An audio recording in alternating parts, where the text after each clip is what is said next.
Okay, well, here we are again, everyone.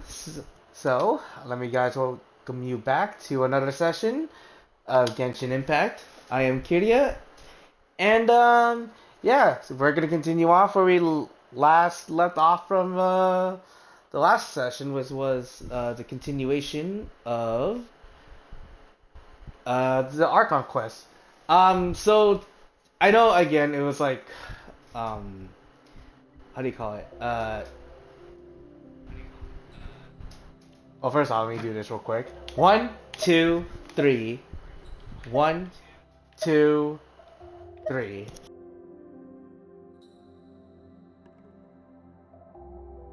Okay, you should be good. Okay, so I know last night was a lot, considering we finished one act of the story quest and then moved on immediately to the next. Probably one of the most terrible mistakes I've ever made. At least when it comes to streaming. And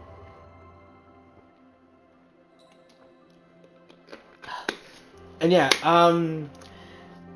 that took like a heavy toll on my mentality. I felt like, well, at least like I had like that whole fatigue, like that fatigue, that mental fatigue, like at the end, towards the end of our session.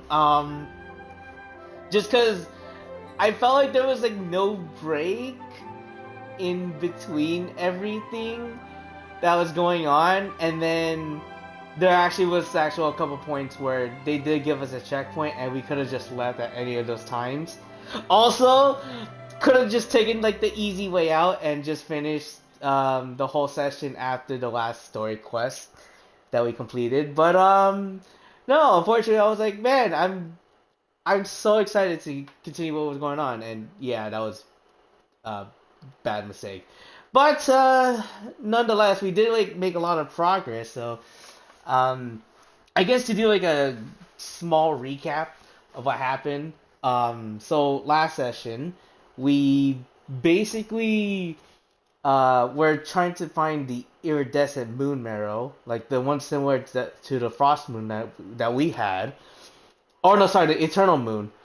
Um, and Arlecchino apparently was like the key to opening the world that was holding the marrow. And as soon as we took the marrow, the world started to fall apart. But we grabbed the thing nonetheless. And then immediately after that, we met Albedo and Durin, the new character, and they were helping out with the wild hunt. I think as per request of Varka. And then also Dainsleif, fucking actually important fucking role he has way before when he's supposed to be like towards the end of like a nation story quest. Um, but yeah, he has actual beef with Rerir for a couple reasons, which we got into like a little bit later into the story.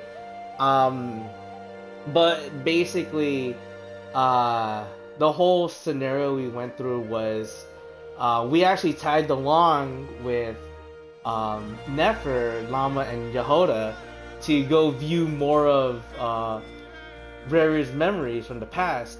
And it turns out there was a lot more crazier shit going on to the point where um, Rerir was following orders from a mad king. He kind of just lost all, like, or I don't know, like, how you would call it, but, like, he fell to a point where he just started killing motherfuckers, like, well, not like, he started killing, like, even innocent people that weren't, like, that were part of, like, the Crescent Moon. Or not the Crescent Moon, the Crimson Moon.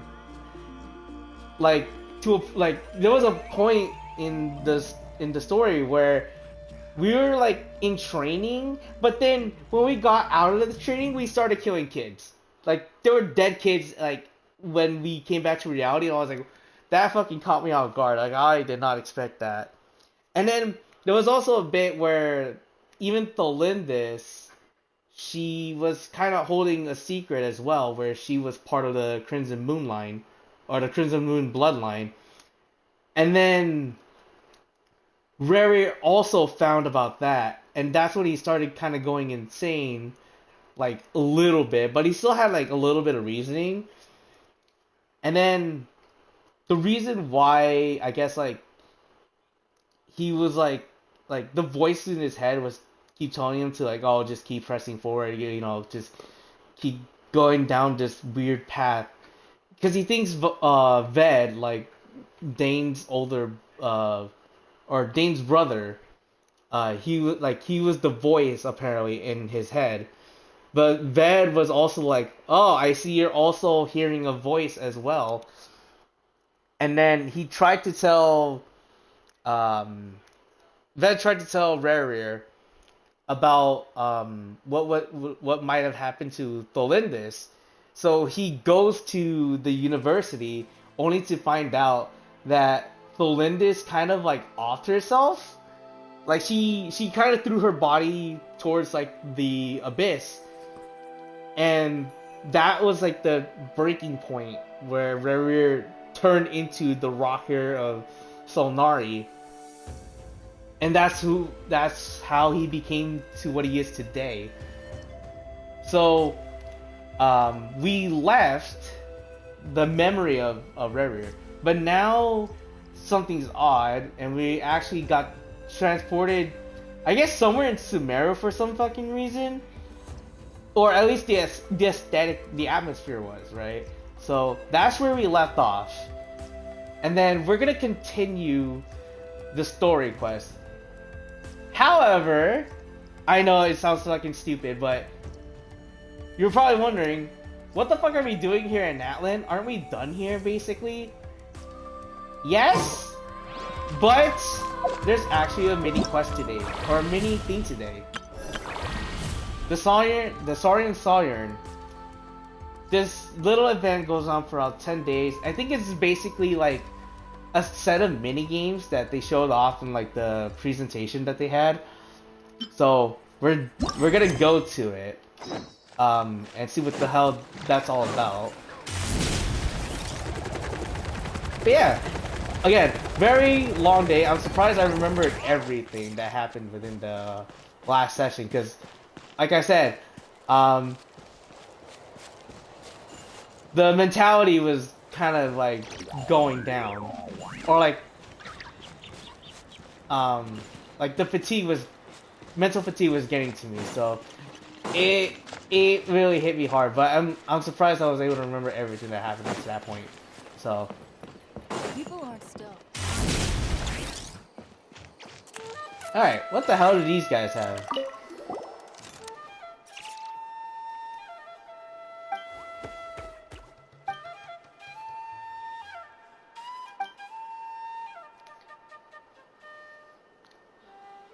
Whoa, whoa, whoa! What are you doing, bro?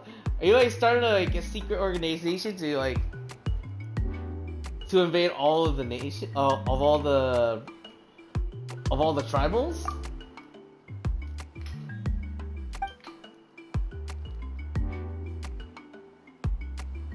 Okay, makes sense. Yeah.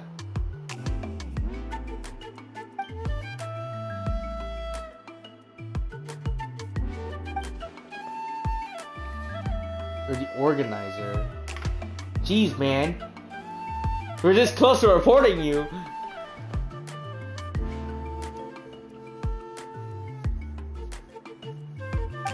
Yeah, phrasing next time, guys. Come on.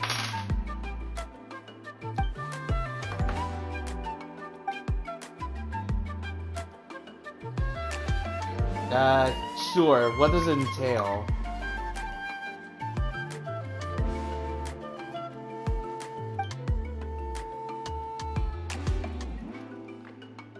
Right. Got you.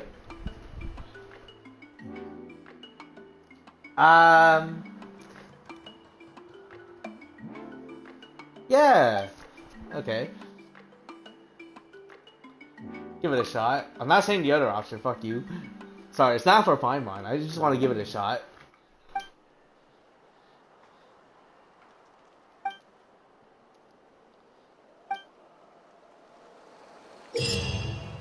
So during this challenge, you can freely switch between yourself and the Saurian companions.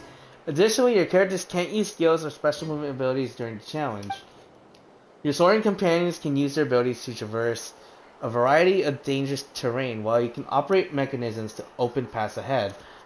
Cooperate closely with your Saurian companions and work together to collect the adventure coins and reach your destination to complete the challenge.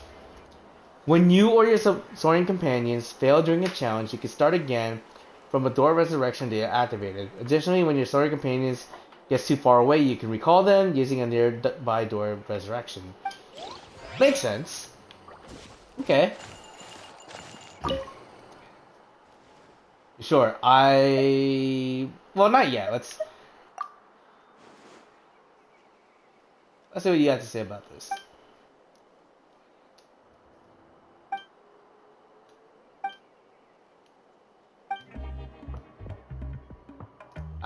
Sure. Alright, well, let's go ahead and try it out. Okay, so we have our first, and this will go on, it looks like every day. Interesting. Or every, like, next day, so that's actually pretty good. Alright, so let's do the first one. So complete the challenge and then complete and get 3 adventure tokens. Sure. That doesn't seem hard. And it's not like there's a time limit either, so it looks like we should be okay. I mean, we already know about, like, rays cannot be crossed, but they can be activated by attacking the core mechanisms. Okay. Alright. Got you. Does not seem hard at all.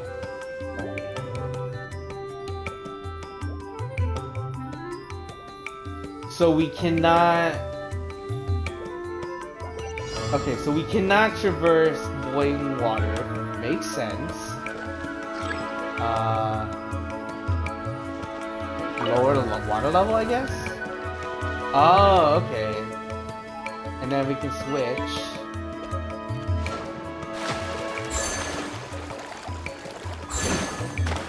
Yeah, it doesn't seem like too hard yet, so...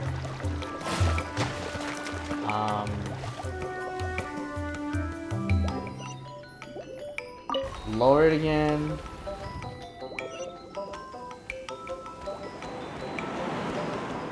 And then I'm guessing...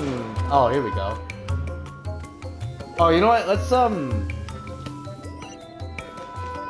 go with us.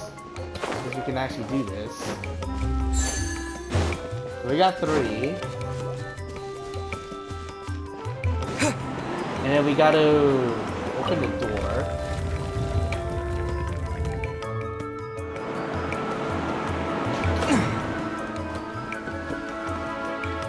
Okay, so we wanna... I think we wanna be both at the door, so... let me go raise this real quick. Oh no, it turns off the thing. Okay, so we want our... Okay, so we want this guy first. Right? Let's have him go first. And then go back. Because we need to lower it, but we also need to be there.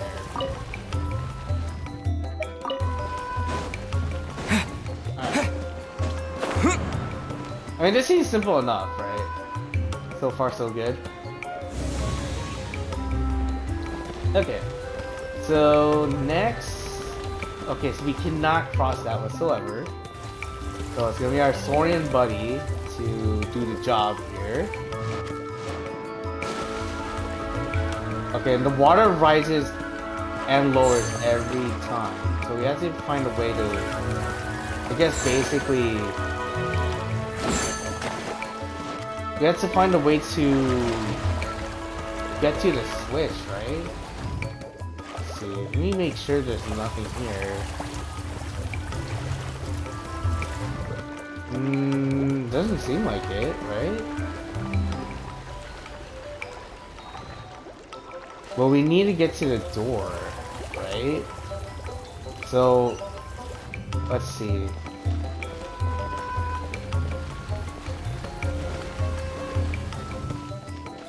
Oh, I get it. Okay, so it seems like we have to go from here, right? Because the opening is right through here. Ooh, very close. Okay. And then we can go through here. Open the door. We still have to be careful with us. Because we need to...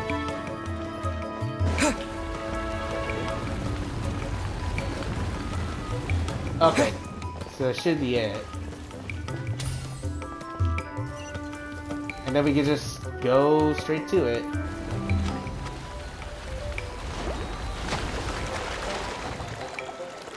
Yeah, again. Not really, like... I was gonna say, if it was timed, maybe a little bit more challenging, but, I mean, this is pretty much, like, easy mode at this point. So...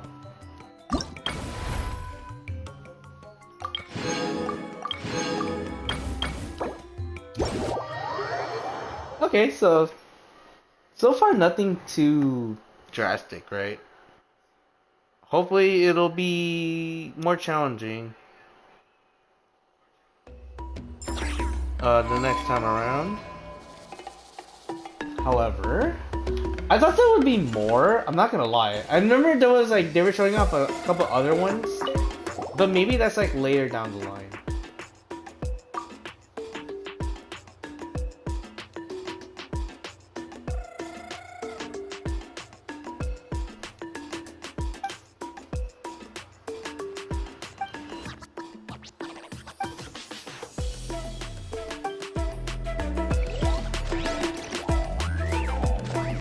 Alright, what do you say about this?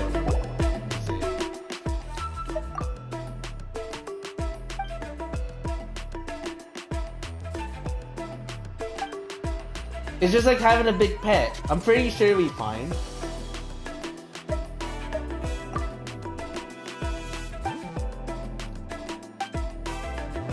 Not gonna lie though, I kinda miss Boshi already. This motherfucker.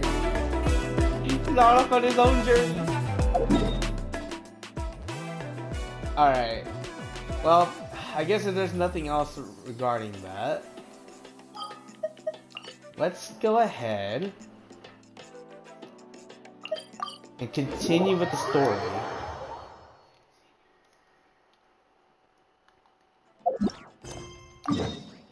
I swear to God, dude, if the fucking story wasn't gonna be that much longer, I'm gonna be so sad because I could have finished it like within that time frame. But I'm presuming there's a lot more. There has to be. Like they wouldn't do like this weird fucking bullshit like cock block, right? Like, you maybe had like maybe 40 more minutes to fucking finish it. Could have done it. Like, nah, fuck that. Alright. Let's fucking do it. So fucking ready. And don't worry, we'll watch the cutscene again to get like a mini recap. Sorry to disturb you, but we seem to have run into some trouble. Evidently so. Don't worry, I'm not about to leave you to fend for yourselves. I'm not that kind of boss. And it would go against the Curatorium's labor policy. I'm sorry? Yeah, we're still here. What did you hear me say? I wasn't talking about labor policy. Wait. How long have I been standing here? Not long. You just appeared by the door a moment ago.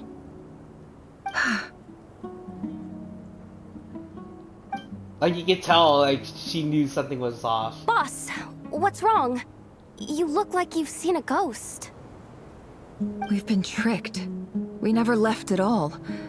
Somehow I hallucinated that whole scene back inside the office. Hallucinated? But how? How indeed. This place should heed my will alone. All thoughts and actions that occur in here are just a result of pawns moving across the chessboard in a carefully calculated manner. And nobody has access to this chess set but me. Here's the thing, I thought about this sort of like last night. Where else have we seen fucking chess pieces in this game? There's only like one other person that I can think of.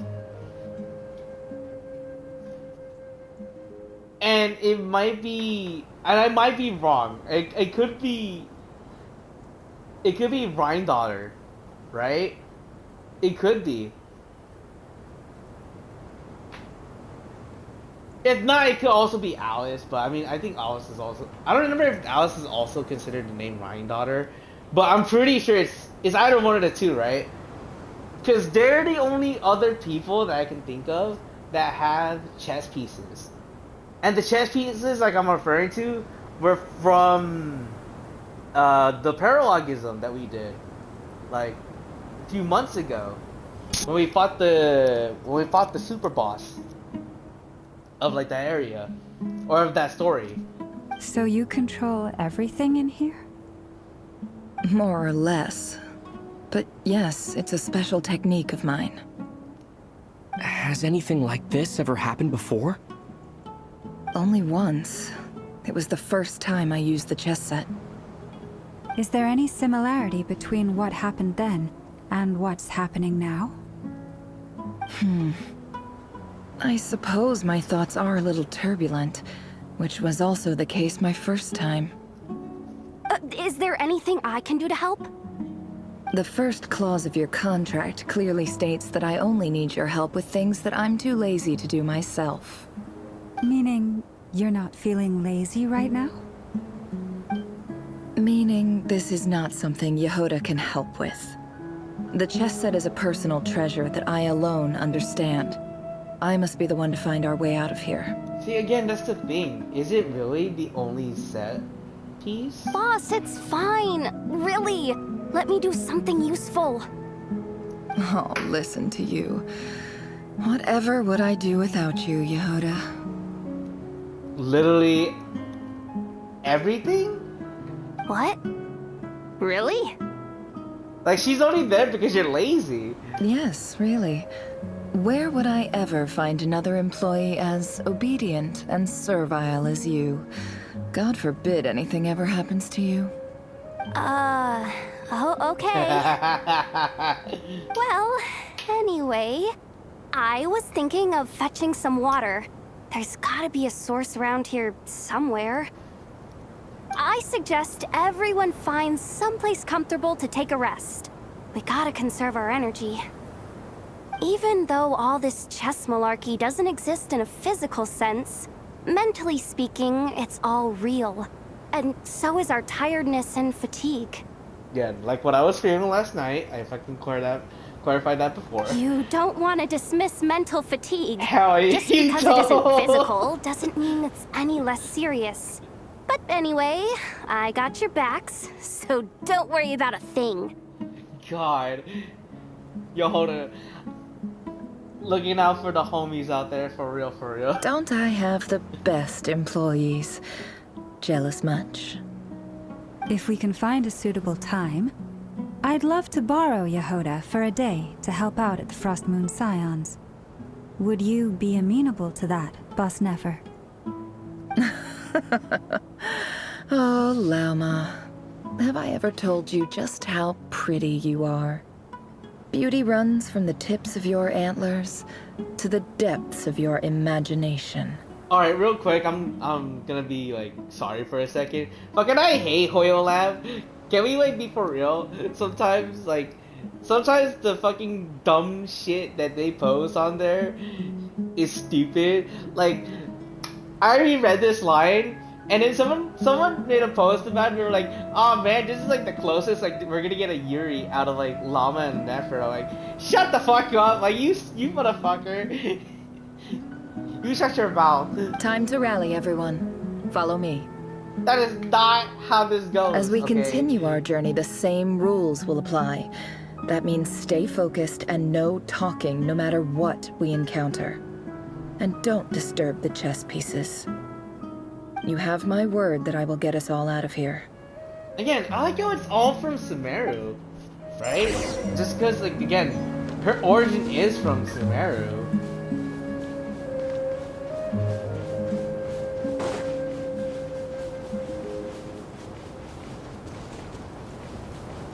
Alright, well, let's see. Well, again, yes, it does look like we're in This fucking place looks Sumeru. familiar. That's not a good sign. There's someone up ahead. Time for a little chat. Alright. I wasn't expecting visitors at this hour. Wait, is that? Oh, it's him. There you are. Sinue's been looking for you all day. I think he has some news for you. Who in the who now? Oh yeah? What were you doing just now, Uncle Retinue? Hiding away some more loose change? I know I saw some Mora. So we get young prime Nefer? What do you mean loose change? Oh, come on, I'm too old for this. Just pretend you saw nothing. Huh. So I'm guessing everyone sees us as a child? Like, when she was a child? I guess it makes sense. But still, it's like, what the hell? You know, I was gonna say, this feels like part of, like, Aru Village, right? Sorta? But the only thing is that, like, a lot of these aren't, like, really, like, what do you call it? Aren't really, like, connected. Or not, like, the layout is, like, Hey, kid. different. Mind telling me what Sinuhe's been up to recently? I'm trying to get in his good books and I need a way in. Get in his good books? Why? What do you want with my dad, Uncle Apepi? I've written a new song. I was hoping to showcase it at the next festival, but I'll need his approval. A new song, huh? I'd love to stay and listen, but unfortunately, Uncle Retinue says my dad's looking for me. Well, there's plenty of time and I'm not going anywhere. See that pile of stones? I'll be sitting there warming up my vocal cords. Come find me when you're done. Alright. Pile of stones. Got it.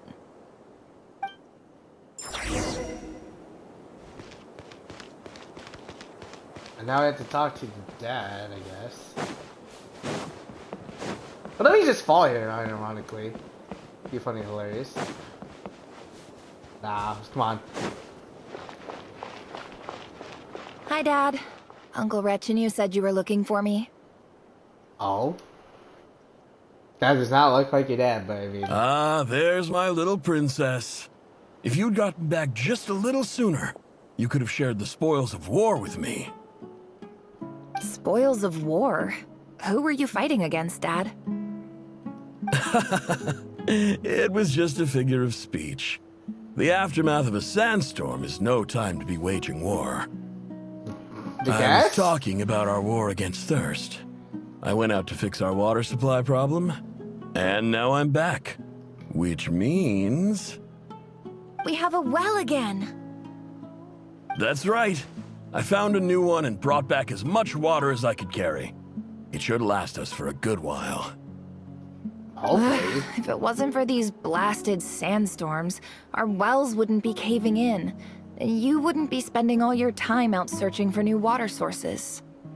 As the chief of our tribe, I'm supposed to be leading us out of hardship and poverty, onto better things. You know how prosperous our ancestors were. I've told you all the stories. And look at us now, squeezed into these hovels. No one would choose this, if it wasn't for the endless wars over the years. But things are looking up. I started working with some folks from the academia a few months back.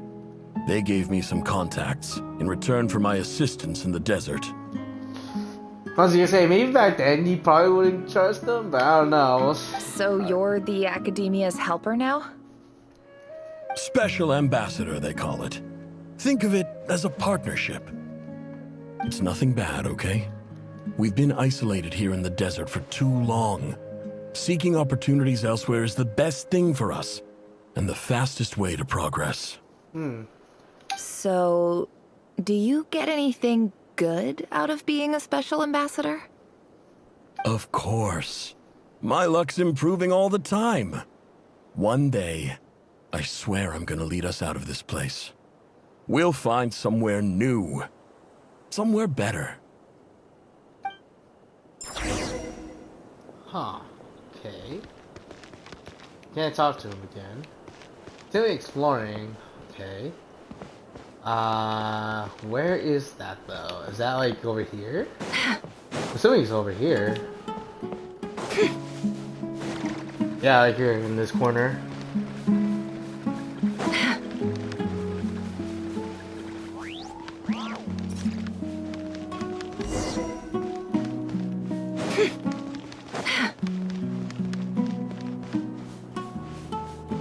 Gee, what the hell? This place is all fucked up. It's like a That's darker our spot. well, and you know it. You stole from us. Well, you've gone from chief to thief, and now you have to face the consequences. Uh-oh.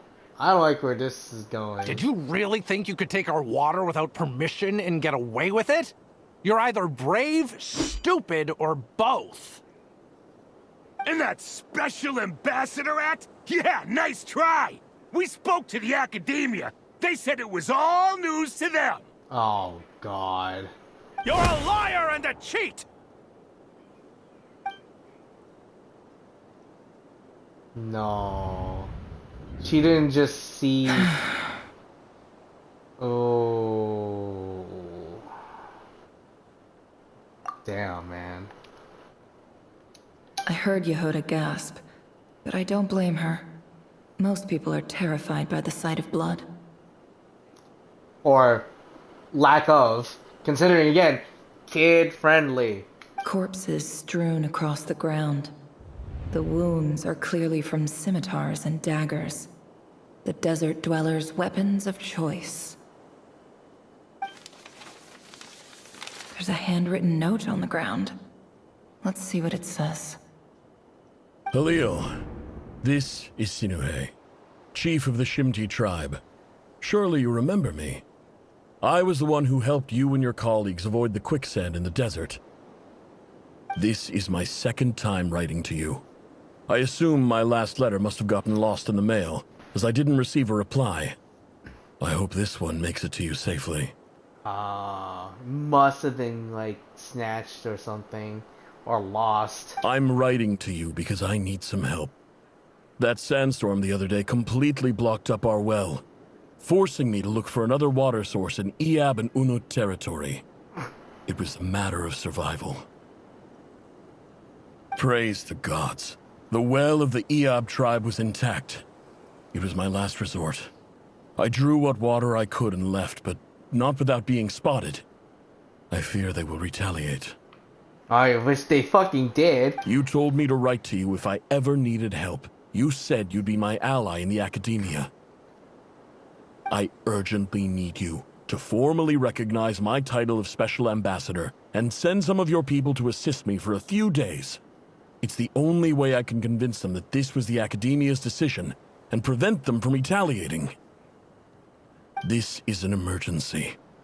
Please send help as soon as possible. Looks like this letter never got sent. The writer died a grisly death, and the letter was trampled into the ground. It's badly defaced. Some parts are barely legible. What a ridiculous lie the surviving Shimti tell. Their whole village was butchered over a sip of water. It feels weird where she's talking about this, even though she was part of that village too, right? Little bit fucked up, but... Ah, officer. Welcome. Welcome to our humble village. Oh. I thought you would at least have the courtesy to provide some respectable libations. This is the finest wine Aru village has to offer. I promise. It feels weird seeing the Akasha on them again, considering like what happened.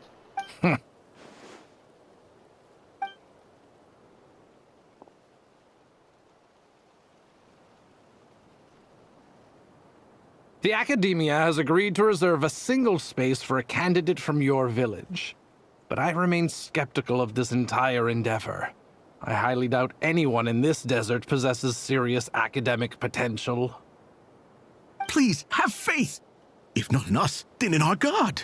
The child we found shows great promise. I beg you, take her away from this place. Give her a chance. Don't let her talent go to waste. I'm guessing this is Nefer.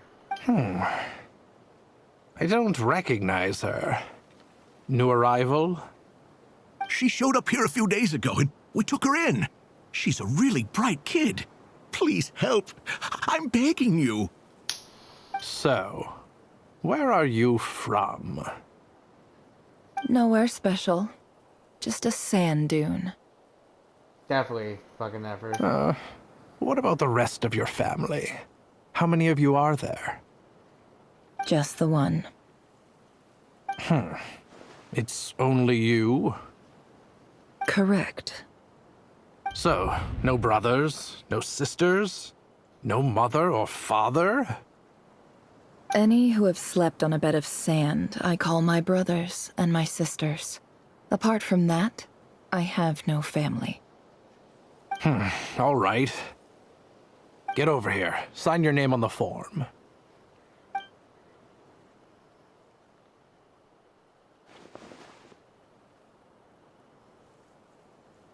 Nefer? You're rather fair-skinned for a desert dweller.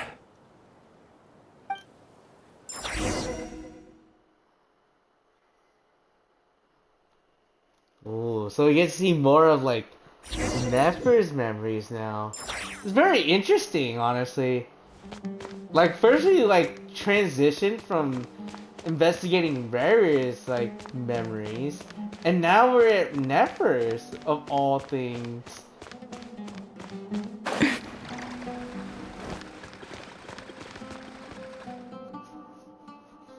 Nefer, this term's assignments have been issued already. Please read through the materials thoroughly, conduct your own additional research, and then write an essay on the topic. Yes, Professor, I'm aware. I just had a couple more questions I wanted to get your perspective on. Oh? Please ask away. Well, I saw the other students' problem sheets, and I couldn't help but notice that my assignment is much easier than theirs. Do you really think I'm a weak student? Also, it's very rare to see like, well, I mean, obviously, right? Again, this is from the past, so it's rare to see Nefer wearing the Akasha, right? Again, considering what we did for the nation, like, way after this. A weak student? Goodness, no. Quite the opposite. You have a sharp mind. Almost too sharp. I think what you're saying is, a weak student wouldn't have noticed the discrepancy. And if they did, they certainly wouldn't complain about the lighter workload. You see, sharp as they come. You see things the way they are, and I'm sure you know why they're like that. Because of where I come from. Because I'm different. I'm sorry, Nefer. I don't like it any more than you do. It's just... Discrimination at its fucking finest. Anyway, you said you had a couple of questions. What's the other one? I wanted to check.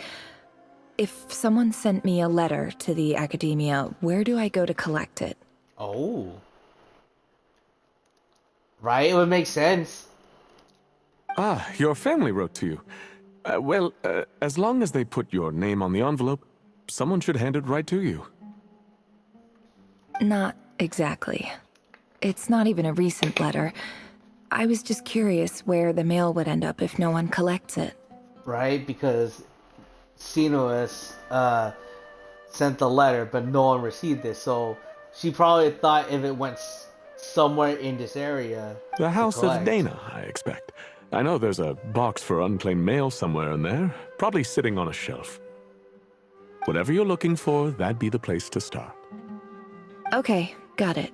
Thank you, Professor. Oh, don't mention it. Honestly, I feel like I failed you. I'm supposed to be your teacher, but I haven't taught you anything. In fact, you've probably been teaching me. Hey, don't say that. You're a great teacher, and you do your best for all your students. But the rules are the rules. You're not allowed to teach students like me. Fuck it, again, what the hell, bro? It's not just the academia, either. The whole world bends over backwards for the successful, and leaves the losers to suffer and die. These fucking nerdy-ass motherfuckers. Oh, my dear child. Don't tell me you've given up on life already. Nah, fuck, they're like far from that. I haven't. I just think that if you want to make it in this world, you have to find a way to become successful. It roots back to all the way fucking, why she's in Noctry, probably, right? She probably got tired of it all and just fucking wanted to make fucking business there. House of Dana, I believe... Oh, I was gonna say, I thought it was like in the, really? It's just here? Who the okay, real talk. If anyone's fucking gonna put like a fucking letterbox for people to get their mail, definitely you don't fucking put it in a corner where like nobody can see that. What the fuck? Alright, they really just don't give a shit. That's fucked up. This must be it. A big cardboard box full of unclaimed mail. And probably some letters that ended up here by mistake, too. Let's take a look. Literally does not have a fucking postal system. This is fucked up, bro. I guess we gotta go sit down? Yeah, I was gonna say. Oh, now we're at Nefer's fucking POV. Are you serious? A dilapidation survey from Port Ormos. Looks like it's from a Core of 30 representative. What a strange thought. A bunch of mercs losing sleep over rundown buildings. This one was never even opened. I guess the recipient didn't care what the Core of 30 had to say about anything. Yep. Who was it addressed to? I don't recognize the name, but it must have been a Kasharawar professor. Alright, next one. This one is addressed to the Immorta Sage. The title is Changes Observed in Satyavada Life Symptoms. Why do all these letters read like full-blown dissertations?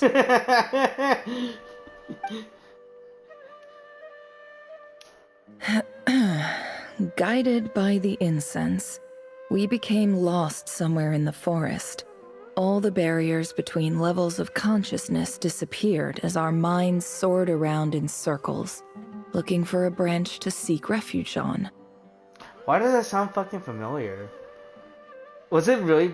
I remember like the whole incense thing, like when we began this Emerald thing, but I don't remember this was related to the case. In clinical terms, these symptoms fit the description of incense poisoning. The Immorta Darshan strictly prohibits the use of hallucinogenic substances, but I believe there are still people getting away with it. Okay, maybe not, but I mean, there was a point where it felt like it was like familiar. For example, my neighbor who always breaks out into song and dance after using incense. What the fuck? This seems like something the academia would want to know about. Why wasn't it collected? Probably they just did not give a shit. Wait, what's this written on the back? It's so small. The note says, The sender authored this letter while under the influence of mushrooms. I would send it back, but no return address was provided. Fucking stamped by the Grand Conservator of the House of Dana. Come on, man. Can't do shrooms, bro. Kid friendly.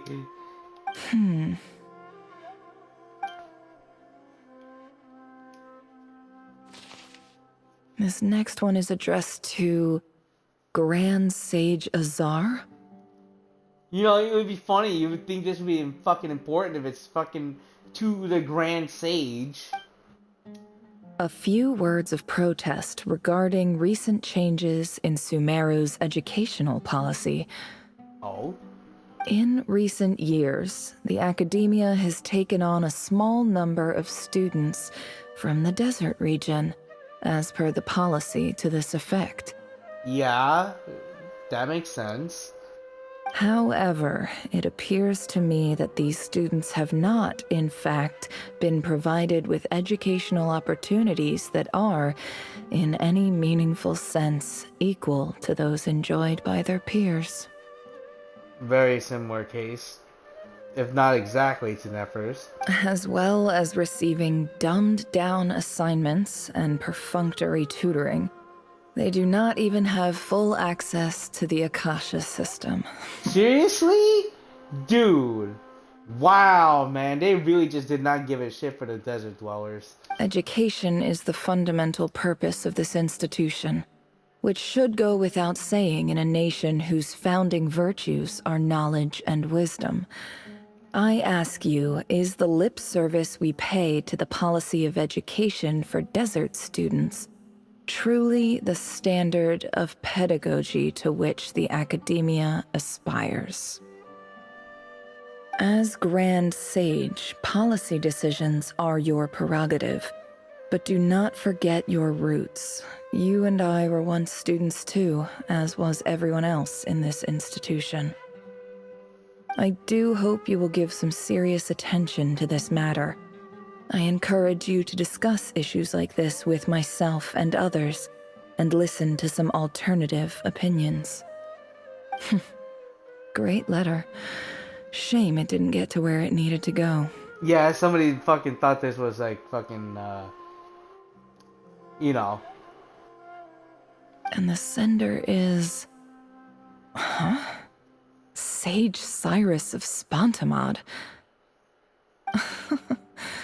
I didn't realize anyone else even knew how bad students like me have it in this place. So this is where letters from the Sage of Spontamod end up? Nice one, Grand Sage. Really enlightened leadership. And that's why he fucking is no more. Whatever. This isn't what I came here for. Moving on. I'm not exactly holding out hope that a letter sent from the desert would even make it here. But if it did, where else would it end up if not in this box? Probably in the garbage. I can't believe how much discarded mail there is. Must have been years since someone last went through it all. And this is just one box. The whole House of Dana is boxes on shelves.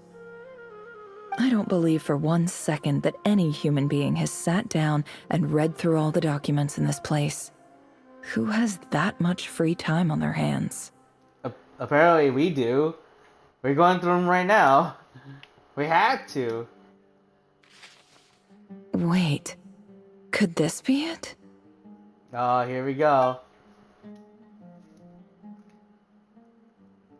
Least fancy envelope in the box, written on crude quality paper. And of course it will be the right at the bottom of the pile. Clearly no one gave this letter so much as a first glance, let alone for a second. The handwriting on the envelope looks very familiar. Greetings, Halil. My name is Sinuhe, chief of the Shimti tribe. I was the one who came to you and your colleague's aid when you ran into trouble in the Great Red Sand.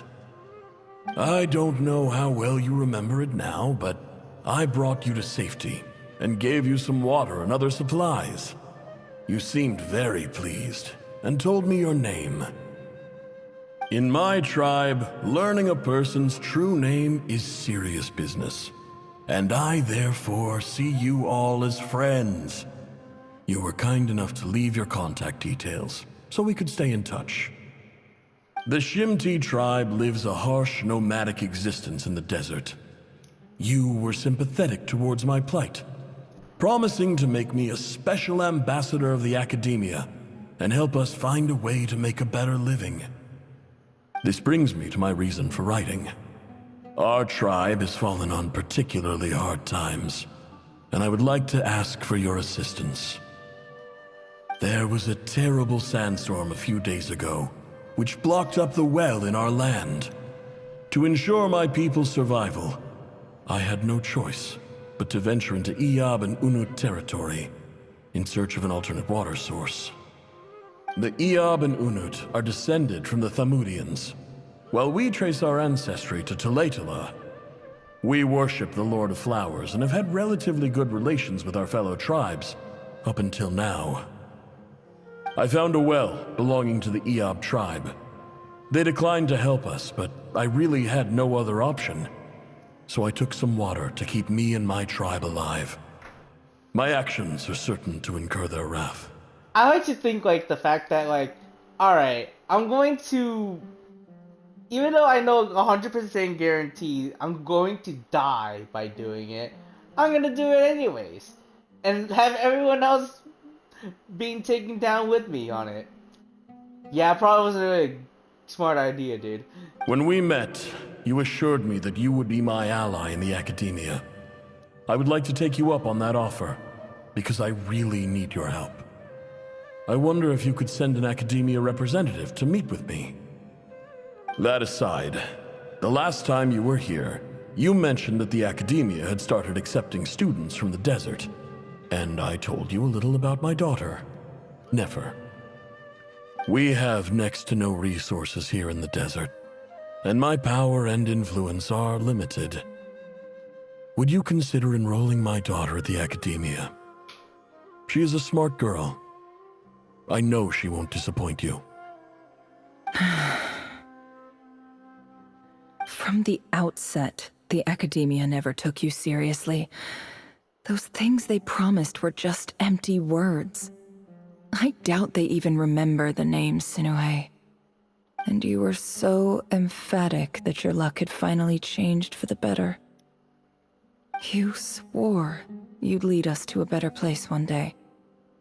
You spoke with such conviction, like you were the most powerful chief in the whole desert. You liar. You lied about everything.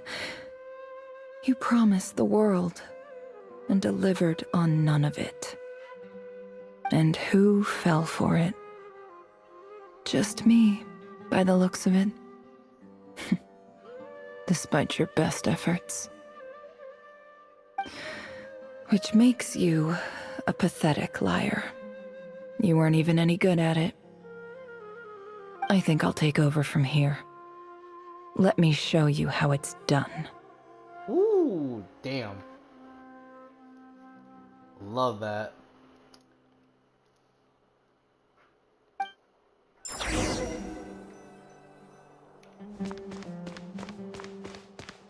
Bid farewell? Oh shit. Well, she's like, you're a great researcher, but I must move on.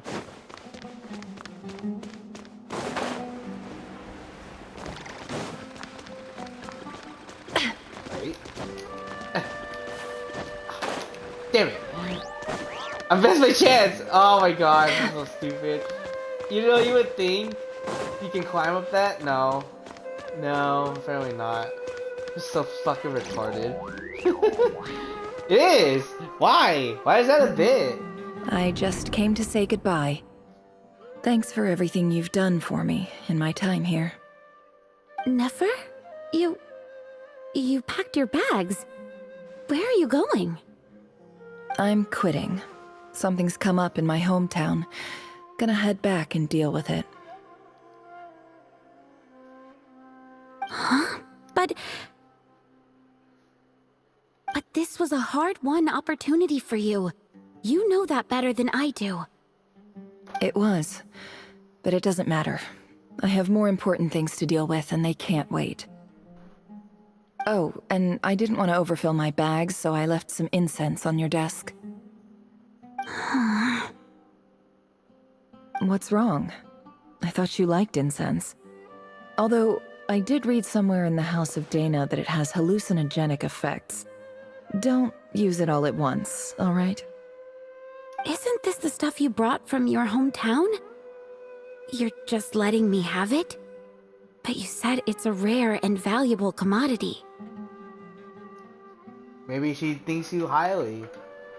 Yeah, about that. Or maybe not. God damn it! Always lean to one and out the other. I lied. It's not rare at all. There's this bunch of ruins near my hometown that are practically overgrown with this plant. It's not worth much. Keep it. It's fine. But Nefer... All right. That's all from me. You take care.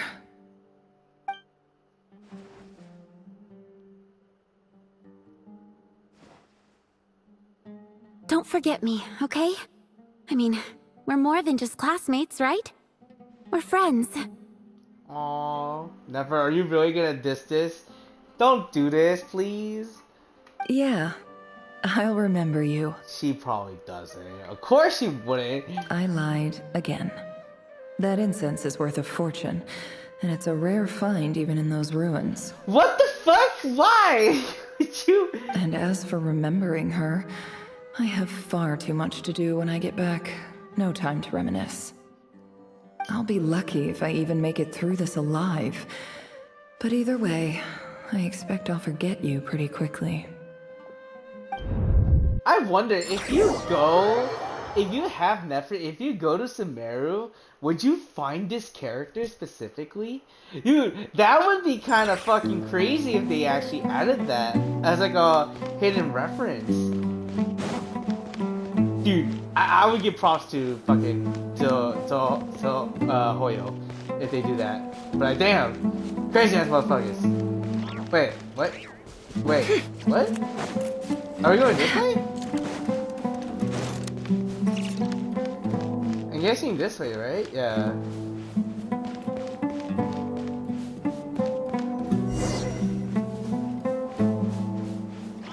Oh, she gonna fuck them up. She gonna fuck them up. Let's go.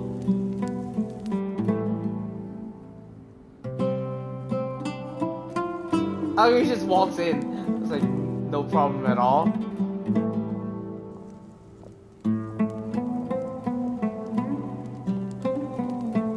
It's a pleasure to meet you, Mr. Arif. So, what does the Academia want? Since they've sent their special ambassador, I assume there's a big business deal to be made. If not, I'd be very disappointed. Please, sir, lower your blade. You're lucky I'm the one they sent. Not all special ambassadors share my admiration for the Iab people. The ever-shifting balance of power in the desert reduced the once great civilizations of this region to rubble and sand. But the story of the Iab has a very different trajectory. Others grew weak, but you grew strong, beginning in obscurity and moving to prosperity. You're the only ones who defied the trend. Huh. So, you do know who you're dealing with? This well is the perfect symbol of your strength, is it not? It used to belong to the Unut, but it looks like you have control over it now. You're not wrong. But I'm sure you didn't come all this way just to flatter us. Of course not. I came to bring you some very good news. Some information that recently came to light, which might just be your ticket to freedom. Records uncovered by the Vahumana Darshan show that a certain well currently under Iab control is built on top of some ancient ruins. These ruins are of great archaeological interest to the Academia. I checked the map carefully on my way over here, and I'm confident that this is the well in question. The Academia is offering 50 million mora in return for excavation rights. 50 million? No, wait. If these ruins are as important as you say, 50 million's a little low, don't you think? Don't get greedy, Iab. We know far more than you think. We know that you seized this well by force. Wasn't that the first step in your rise to power? To drive away the Unut and steal their water supply? So what if it was? They're all gonna start ganging up on her. So yeah, you're probably all just gonna die on As this. unscrupulous as it was, it's something we're willing to overlook. The Academia is only interested in dealing with the de facto power holders in the region. I hope I am making myself clear. And I hope your words are the truth. If I find out the Academia is trying to play me, I'll hunt down every one of your people and make you watch as I cut their heads off one by one. I assure you, Chief, that would not be in your long-term interests. You don't want to make an enemy of the Academia. You see how I'm dressed, don't you? I appreciate that you've never been to the rainforest, but surely even you recognize an ambassador's attire when you see it. And what does a barbarian like you have to lose anyway? You really think the Sumeru Academia would bother to come all this way just to lie to you? We have more important things to worry about. Oh, dude. Dude, I love that fucking tree shot, dude. So very sinister. Fucking Nefer. Okay. Alright, I take your point. The Academia is the highest authority in the land. I'm sure you're trustworthy people. Yeah, right, dude. Don't trust shit. In that case, we have a deal. We will sell you the excavation rights. I'd like to thank you, Ambassador. This is good news indeed. Excellent news. In fact, it calls for a celebration. Would you do us the honor of staying a while and enjoying some Iab hospitality? Gladly. I am partial to wine myself, and I trust you are as well. Oh, you're dead. You're all dead. Oh, you're all dead. We So know how well let's she can indulge hold in her a few shit. drinks together, in celebration of this momentous occasion.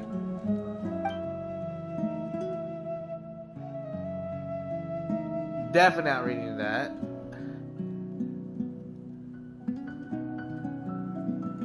Chief! Chief, it's an emergency! It's the Unut.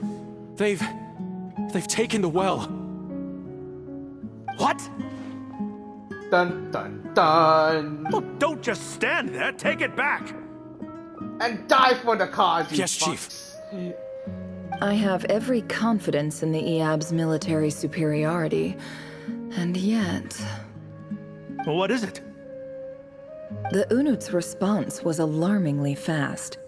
The day after we reach a deal, they seize the well. This can't be a coincidence. Perhaps there is a traitor in your midst. I don't think so. Dun dun. I am obliged to remind you, Chief, that the Academia will only deal with the de facto power holders. If you cannot regain control over the well, I'm afraid you won't see a single mora of that 50 million. No! Please, Ambassador, just give me some time. I swear the Unut will not get away with this. That well is ours, and so is the mora. Glad to hear it.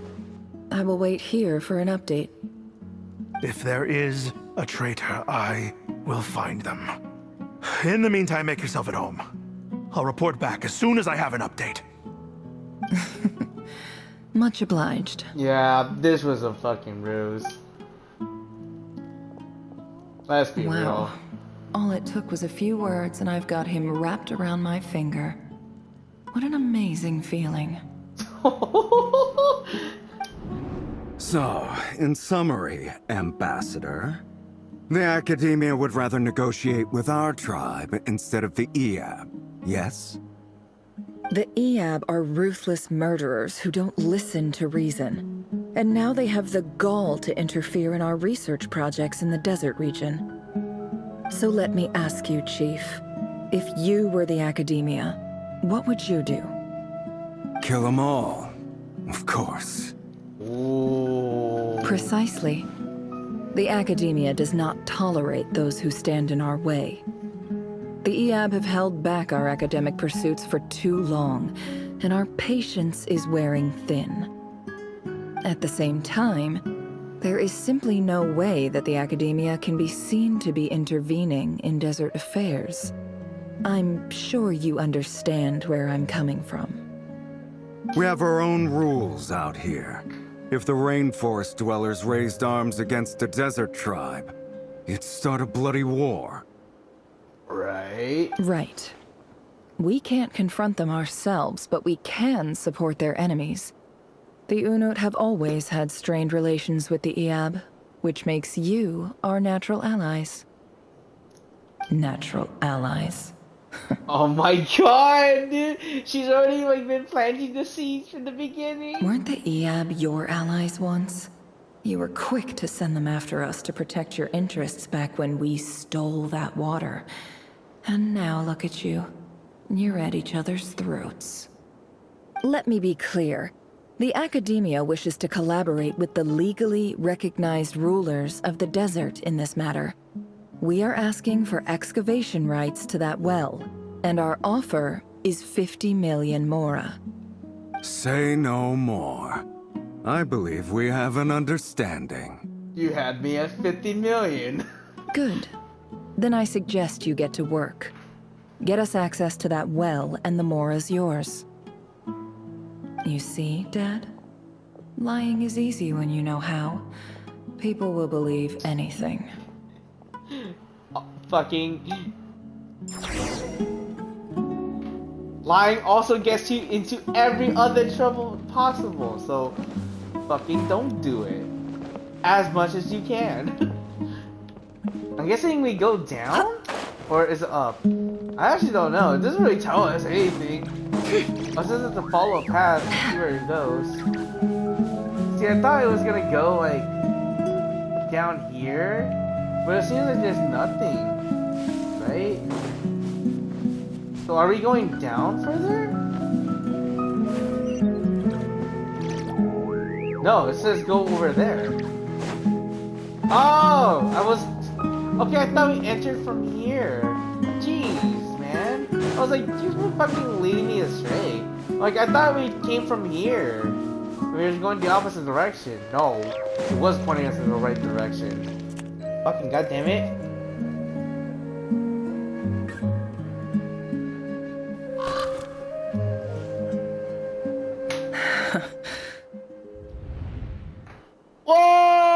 Whoa! Damn, man. They were right at each other's fucking throats. Dead? But I thought she was more shocked. Oh! Damn. That's a fucking an evil laugh I've ever seen one. Look at yourselves. You may be vile, savage monsters, but your butchered bodies bleed like any others. You're no different. You're nothing special at all.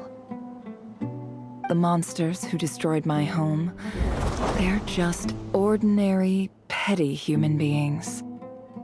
What a joke.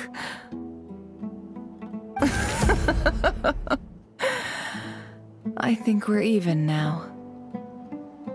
Maybe I've even done the desert a favor. It's a better place without all these people around. Oh, Sinuhe, my gullible fool of a father. Perhaps if you'd been as ruthless as I was today, our tribespeople would still be alive. In this dog-eat-dog world, A chief needs to be tough to survive. But you couldn't do what had to be done. So I did it for you. Ooh, fuck, dude. Get all these good like screenshots, dude. Not gonna lie. Nefer, it's okay.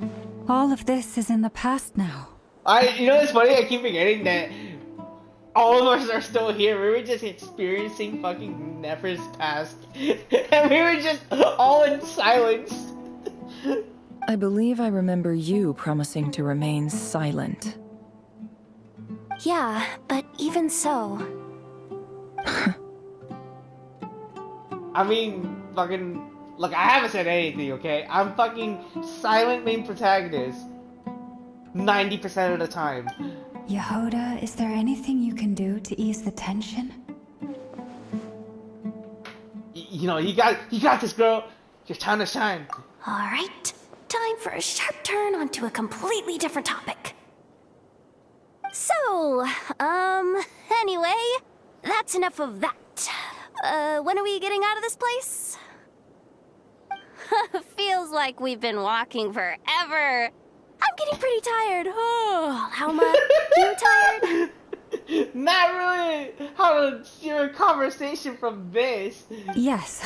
If we can find somewhere to sit down, I could certainly do with a rest. I feel like Never's not having any of it. It's not far now. There should be a temple just up ahead. Is this situation about to reach a conclusion? Man, imagine if I had asked this like last night. Fuck, yes. Dude, I would have lost. Really? A temple? That's where this story ends? I guess that's how things go in the desert. I mean, I've been to a similar place with a friend from the desert. Oh! Oh! They did it! They did! They did! They had to have been! Chat! Oh my god! Desert dwellers can never escape their destiny. Or so everyone says. I never wanted to believe it, but looking back now, I'm as desert as they come. You mentioned a temple. What's waiting for us there? My biggest trade secret of all. Oh, what the fuck? Oh shit. Ah. Then I'm guessing it's where you got your power from. The power to peer into other people's minds. I didn't know you were clued up on any other religions. I'm no expert in the history of Sumeru, but since you come from the desert, I would imagine it has something to do with King Deshret. I'm so glad they brought this sort of like storyline up again, bro. Yeah, and the 7 pillars who served him. Sounds impressive. I have so I have some friends with connections to this stuff. Specifically with Hermanubis. Ah, I know who you mean. General Mahamatra Sino. The spirit of Hermanubis dwells within him. Yup, she knows too. That's Boss Neff for ya. She knows everything. Dude, it's gonna be crazy when we actually, you know, do that part of the story. Sino's hardly a figure of obscurity. But I know about Sethos too. Damn, she knows literally everybody from fucking Sumeru. I mean, again, it makes sense. She is from fucking Sumeru. What about him? Is he a big deal or something? Big deal? Fucking... Well, he's not a small deal, let's put it that way. You know a lot of this shit. Please, this is the bare bone basics. Save the flattery. What do you mean? Bare bones, you're gonna do a fucking story quest to find out who the hell Sethos was. Thanks for your patience, everyone. I'm sure it's been a lot to take in. With any luck, that's our exit just up ahead. I feel like I'm taking like mini jabs to the heart every time they do like this bit. It's a lot to take in. I know it's a lot to take in. Like, what do you mean? My holy lord! Okay, I'm curious. It's already been like an hour and a half! Like, what are you talking about? Oh, an hour and 15, but it always goes to an hour and a half. Okay. Oh no, I was gonna say an hour because the first 15 was like part of like recap and story and shit. But still, an hour's worth of content, bro. Story content. It's crazy. Oh fuck, yeah, this fucking looks fucking familiar.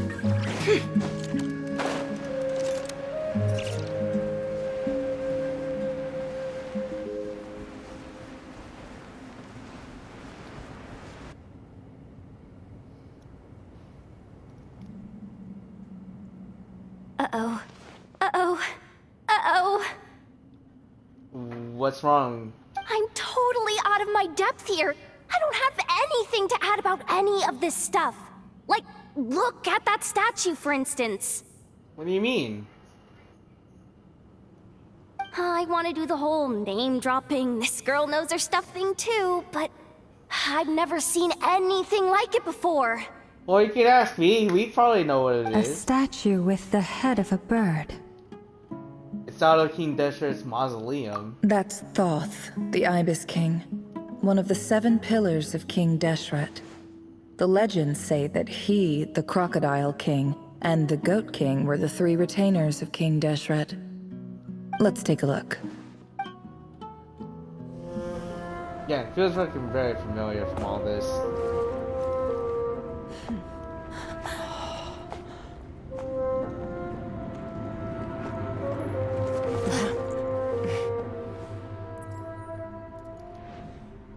No. Oh, the cat! Ashru! It's just Ashru. So, all is well? Why am I feeling this cat's not the cat?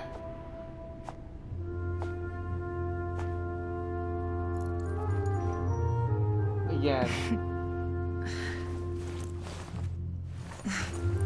Typically speaking, at this point, the world disintegrates.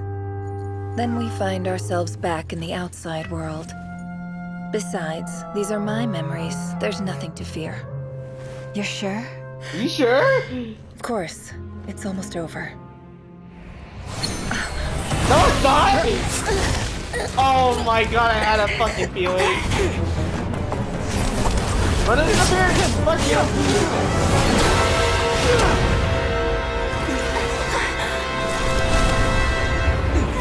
Nefer, hey! Hold on! Fucking barrier, of fucking course, dude. Like how? Knowing too much is always a death sentence.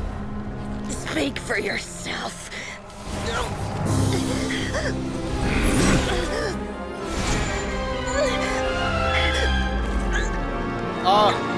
The sword!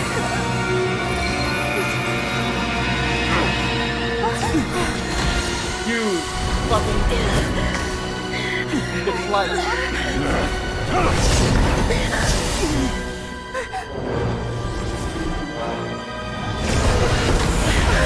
Seriously, it has to be. How repulsive. Woo! It has to be.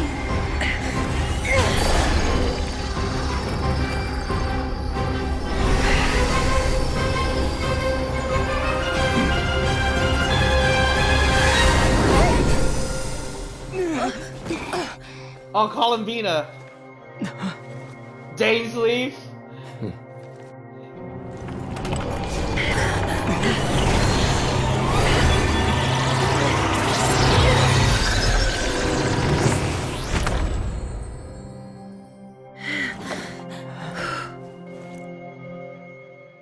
Woo! Jesus! God damn!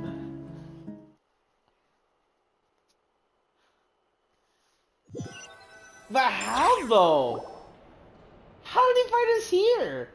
Timed that pretty well, didn't I? Fucking very clutch ass moment. Thank you. It's okay. I'm just glad no one was hurt. Paimon noticed you doing something too, Dainsleif. Were you helping get them out? Of course. When I asked Nefer to conduct this investigation, I was not naive to the dangers involved. I always know some bullshit's about to happen. I had a duty to ensure your safety.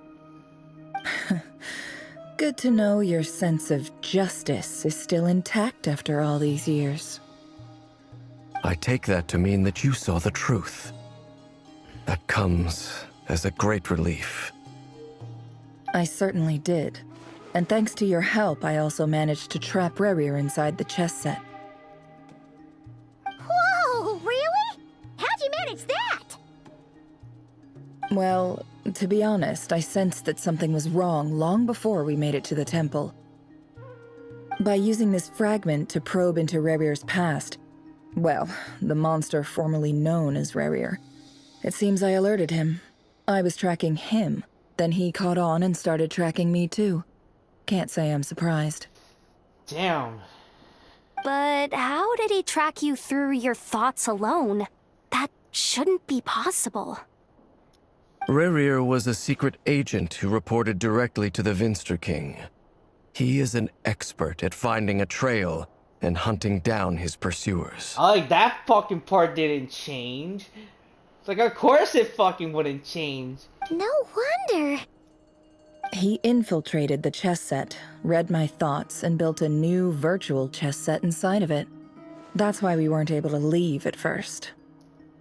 He did all of that while we were still inside? Jesus Christ. Speaking of your chess set, it's quite a remarkable item. Would I be right in thinking you have some connection to King Deshret? You overestimate me. I only have a connection with one of his underlings, the Ibis King. You all saw how this came to be.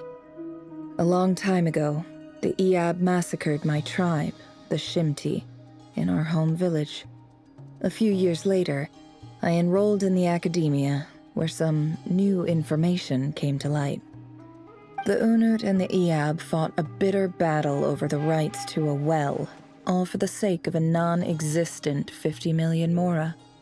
The Iab ultimately won that confrontation, but their victory came at the cost of almost every warrior in the tribe. The final blow to the Iab came at the victory feast, when an Unut assassin beheaded their chief right before my eyes. The remaining Iab fled and have been scattered to the winds ever since. Ooh. Having gotten my revenge, I returned to my hometown, where to my surprise, the nearby temple was still standing.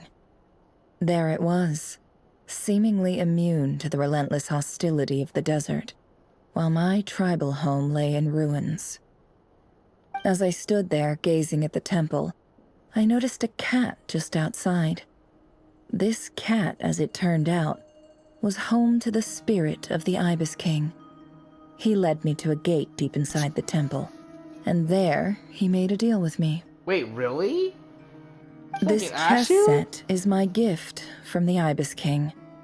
The chessboard within is made to the same specifications as the one in the mausoleum of King Deshret, and represents his power of piercing analysis. With this chessboard in its container, I gained a certain ability to perceive hidden secrets. Now, you could conclude that the Ibis King simply wanted to give the people of this world the power to seek the truth, but I don't believe that's the full story. Every god plays favorites. Their hearts are as fickle as any humans, full of secrets, perversions, egotistical tendencies. But precious few gods are willing to admit this. It is the same with all powerful forces, including fate itself. Their gaze falls preferentially upon a select few. As you rightly point out, this is an act of favoritism. If you're alluding to the Abyss, then yes, I agree. Gather the others. It's time to share everything I've learned. Also, what the fuck are we they're gonna do with the chess set? I feel like he can just break out of that any time, right? Aww. Thank you all for being here. Oh, I like how we're all here now, just in the office. As promised, I did some further investigating into the Rerir of Solnari's background. I am pleased to report that the investigation has been most fruitful indeed. The Rerir of Solnari, real name Rerir, was once a Conrian subject who served the Vinster King. I will now share the important details of his story. Please save any questions or comments for the end. Nefer narrates Rerir's backstory to the group. At the Vinster King's behest, he gathered intelligence and assassinated descendants of the Crimson Moon dynasty, unwilling to take down his beloved Tholindis, who was secretly out of Crimson Moon heritage. He then got dragged into court politics. Vetter Falnir's voice, which spoke to him as his fate, was like a reflection to the moon. Though he could disturb the waters to gain some temporary relief, he was powerless to erase it entirely. In contrast, Rerir's own life was like a reflection of a broken moon. Once the stormy winds of fate blew across the water's surface, it was utterly destroyed.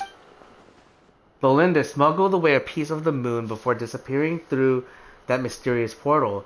It was passed down through the ages, finally falling into the hands of the knave. But what lies on the other side of that portal? Is it really a whole other world? Tholindis never had the chance to share what she found there. Neither did Rerir, who followed her in. So that's why he's so obsessed with the moon. A tragic tale, to be sure. But it does not excuse his many transgressions. Oh yeah. No matter how much Rerir suffered in the past, the fact remains that he is what we know today as the Wild Hunt, wreaking havoc upon innocent lives in Notcry. He becomes more dangerous with each passing day. If left unchecked, it is simply a matter of time before all of Tevat suffers the consequences. This is a threat that the Knights of Favonius cannot ignore. A question for Miss Columbina. Forgive me if this is presumptuous, but have you ever seen the spatial gateway that appeared in Rerir's memory?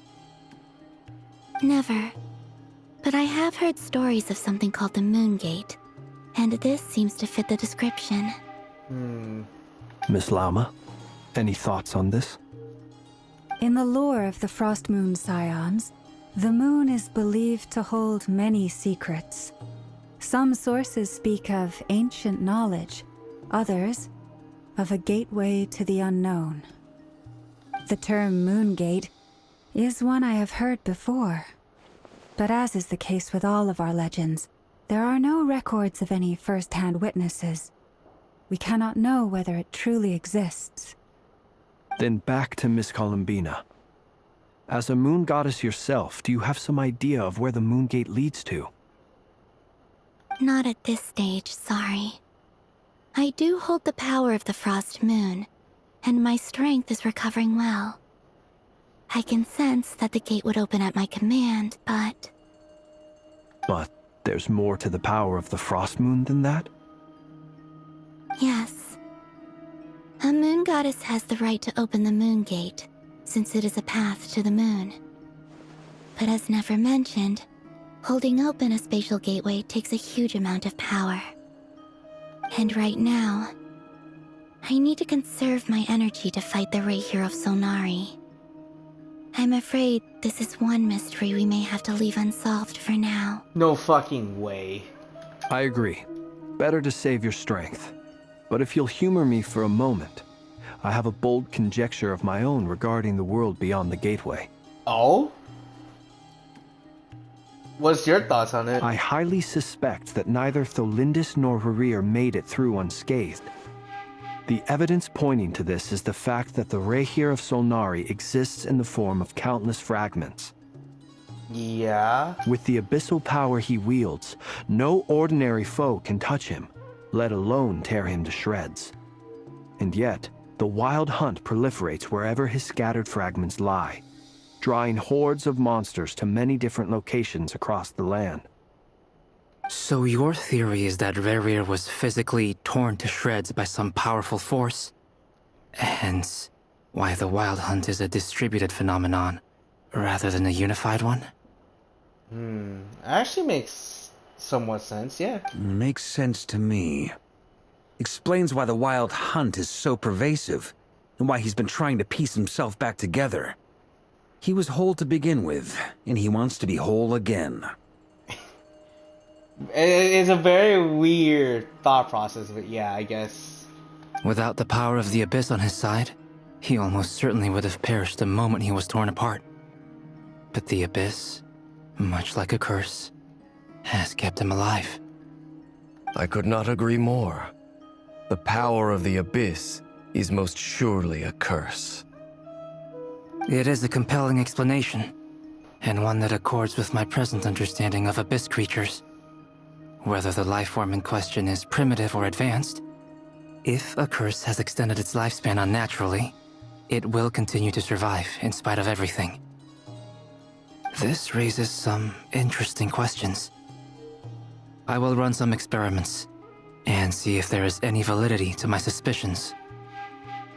That being said, regardless of whether my research bears fruit, I would like to thank Miss Nefer for conducting such a thorough investigation.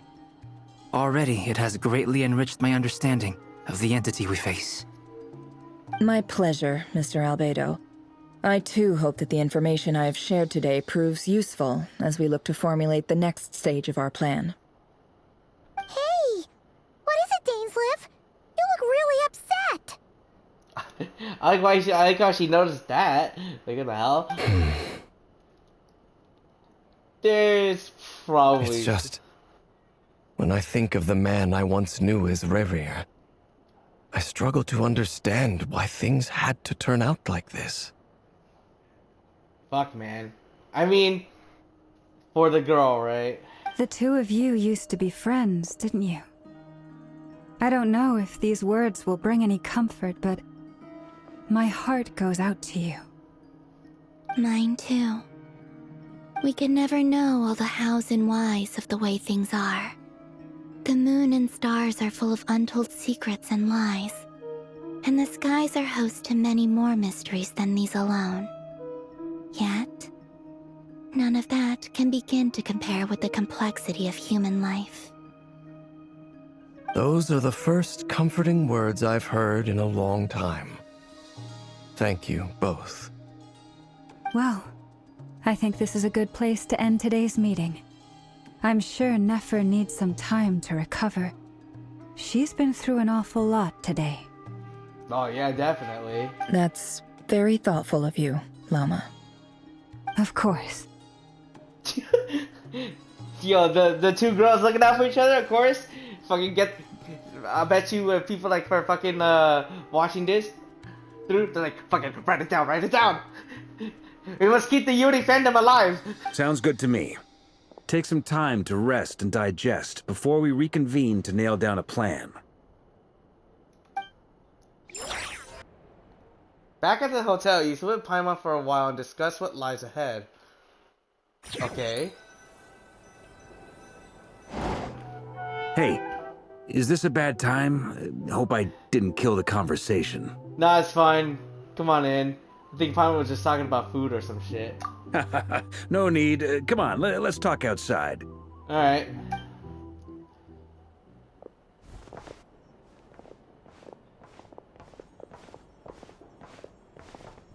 Anyway, Nefer went back to the curatorium to get some rest. But before she left, she shared some things with me that I thought you should be aware of. Oh? And what's that? Firstly, although she managed to trap the Rerir of Solnari inside her chess set, there's no guarantee that the power of the Ibis King is any match for one of the 5 sinners. Their powers are beyond our comprehension. Yeah, that's what I was afraid of. It's only a matter of time before he finds a way to break out. We have to come up with a plan and take care of him before that happens. Honestly, Paimon figured that might be the case. So, how long have we got? Well, I asked her that same question. She talked for a long time, but for the most part, it seemed like she was trying to convince me how precious her chess set is. What a long and storied history it has. I mean, yeah, it's for personal treasure, so... It felt like some kind of sales pitch, you know? The kind where you end up handing over Mora against your will? Anyway, after all that, she finally answered the question. 2 days, at most. It's always 2 days! No matter what, it's always 2 fucking days. It's like a fucking joke at this point. It's shit meme. Holy moly! Can we even recruit enough help in that time? Yes, I feel like 2 days is enough. That remains to be seen. Which brings me to the second issue. Dainsleif is obviously conflicted about this whole thing. But given how little time we have, there's no way we can pull this off without his help. I mean, the dude's fucking OP as fuck. You have some history with him, right? Do you think maybe you could talk to him for us? We'll see what I can do. Great. I appreciate it. Alright, on to item 3. So, Albedo, Durin, and I put our heads together and came up with a plan. Can't promise it's gonna work yet, but at least it's a start. Alright, we'll leave you to it. We figured we'd bounce the idea off you first. We'll explore it further once everyone's recovered. Just ask anyways. Oh, Paimon's dying to hear this. I'm very curious. Alright, so, here's what we're thinking. In a hushed voice, Barker lays out the current plan. It's a shocking plan, but nothing can face the greatest traveler and trustiest travel guide in Tibet. It doesn't take you long to get behind it. We felt a little uneasy about roping you into this. I mean, firstly, you're not locals, and secondly, none of us are your boss. You're well within your rights to refuse if you so choose. What do you mean? We're gonna do it anyways. Roping us in? Why would you even say that? We know the stakes here. It's all of us against the Rerir of Solnari, or none of us stand a chance. I choose my words very intentionally, I'll have you know. I like to think there's an art to striking a down-to-earth tone even when the stakes are through the roof. Sir Varka, I have a few thoughts about this plan. Every time! Like the pop-off! Let's go! Come on. Let's hear more of you. I'm all ears. Me too. I think we can be more flexible with how the roles are allocated. In my view, the most sensible lineup would be like this. Oh? We're laying out who's gonna be in the front lines or some shit?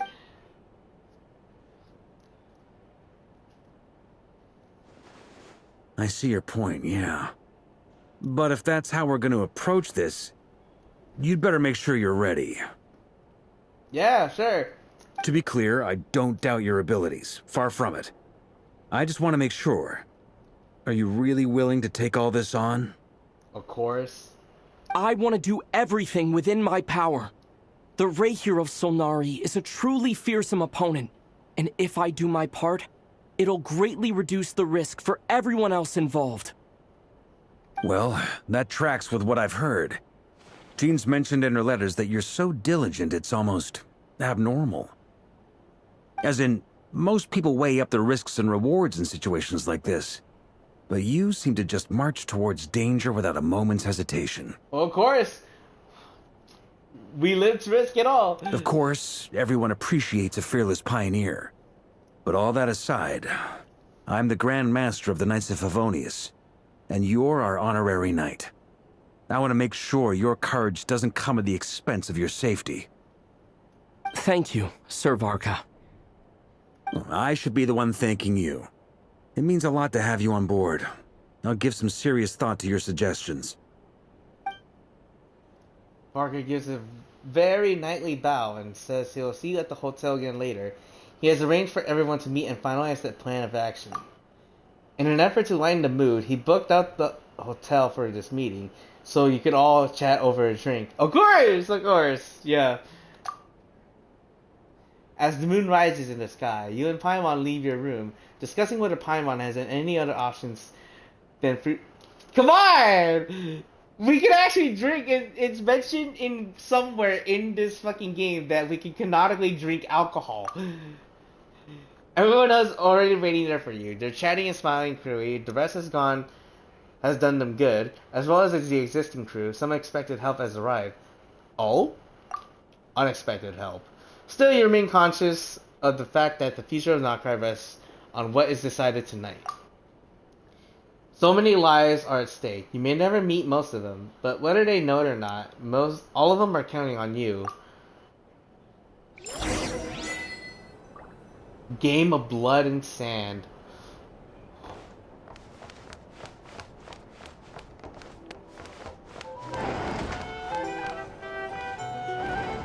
Yep, everyone's here. This is a thorough plan, but I do have one last question before we take action. How can we be sure that our enemy won't leave the designated area? Great question. Albedo's been hard at work analyzing Rerir and the Wild Hunt's behavioral patterns. His conclusions are as follows. Dude, I'm surprised Dory's here! Dory's here! Nice. Firstly, from the earliest known confrontation until now, Rerir has never displayed any ability to manipulate the dimension of space. So it's unlikely he has any power in that domain. Secondly, he seems to have a particularly strong vendetta against our group.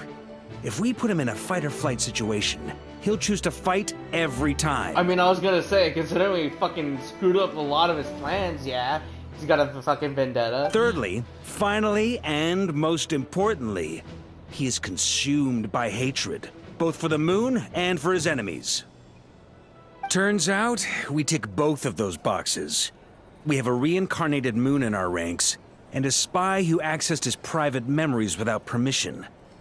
He'll be baying for blood, not looking to escape. As someone who's had their fair share of interactions with the Wild Hunt, those all seem like valid observations to me. Understood. Then I will defer to the verdict of the group. Well, everyone, that's the plan in full detail. Albedo and Durin are carrying out their part as we speak. Plan approved. Scheduling. Okay, any firepower you need, I got you covered. Let's light this baby up. Yo, is your fucking idol ready to go? The Frost Moon Scions are behind you as well. And the rest of you? Yup. No objections? All right, then it's settled. This is the plan we're going with. Next up, an old tradition of mine. Anyone who wants to back out, now's your chance. Wait, we can still back out of this? Why would you even ask? Are you fucking kidding me? Everyone says things they regret, right? I don't want anyone feeling trapped because their mouth said yes before their brain had time to think things through. Charge forward and ask questions later, right? That's the whole process? A very people-first approach. I hear that's common practice in the Knights of Favonius. Heh. Who'd you hear it from? D-Luke? Fucking D-Luke of all people, bro. Shh. We don't use people's real names at work. This contact will be known only as Owl. Wow! Please and thank you. Fucking damn. Fucking D-Luke getting called the fuck out. This plan can only work if everyone does their part. Flint's and I will absolutely support it. We shall indeed. You'll be glad you accepted our help.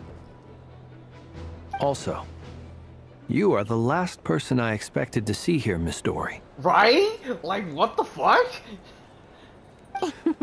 It's not often I get called Dory in a work context. My peers usually call me Lord Sangamabe.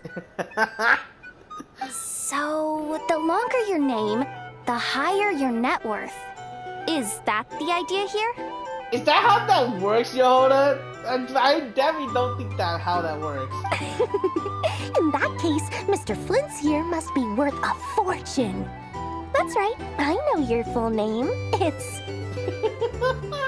Okay, so before we continue this little conversation, I heard apparently that the Japanese voice actor for Dory actually got like somewhat nerfed during her next set of like dialogue, and I'm like so sad because like dude, she was so great in like the 6.0 update, and then now it's like I haven't heard it yet. I'll definitely get a chance to look at it, but oh my god, I want to see how she sounds like in this update. The walls are thin here.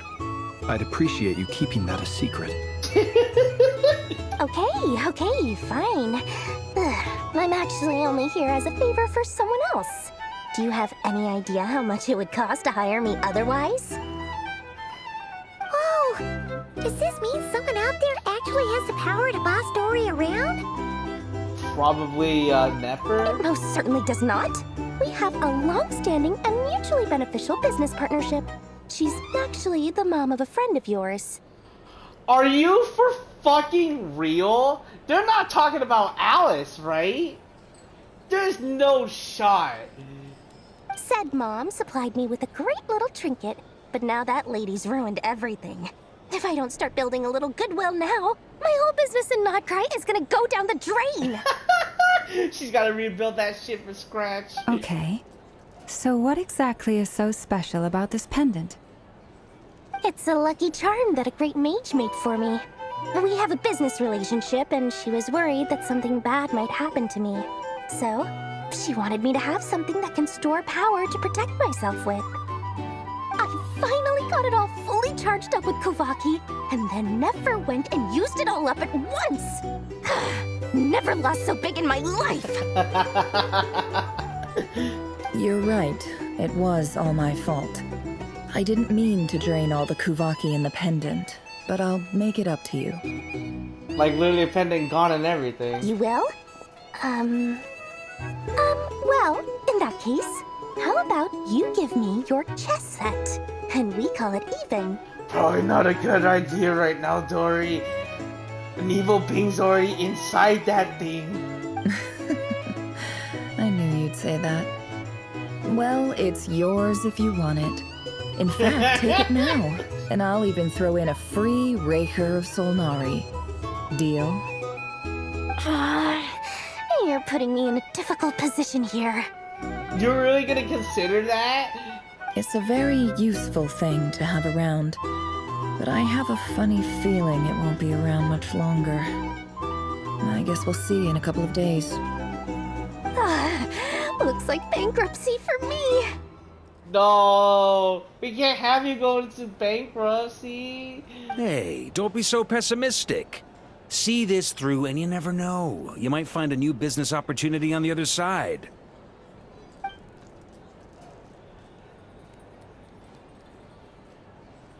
Alright, looks like everyone is prepping. I guess we're gonna have to do another set of a conversation. It's okay. You don't have to lie to me, game. We're gonna have to talk to everyone. Oh, look for Dory. Oh, okay. Dory, how are you holding up? Dory, how are things going? Feeling ready? Oh, I was born ready. We only have 2 days. You think Lord Sangamabe would let an opportunity like this slip by? Don't forget, when something's in high demand, the people with the goods on hand get to charge the highest price of all, even higher than the sellers taking advance orders. Ta-da! See? It's right here! What is that? Looks like an I was gonna say an artifact. It looks like more like a catalyst weapon. Oh, it's so pretty. Did you make it?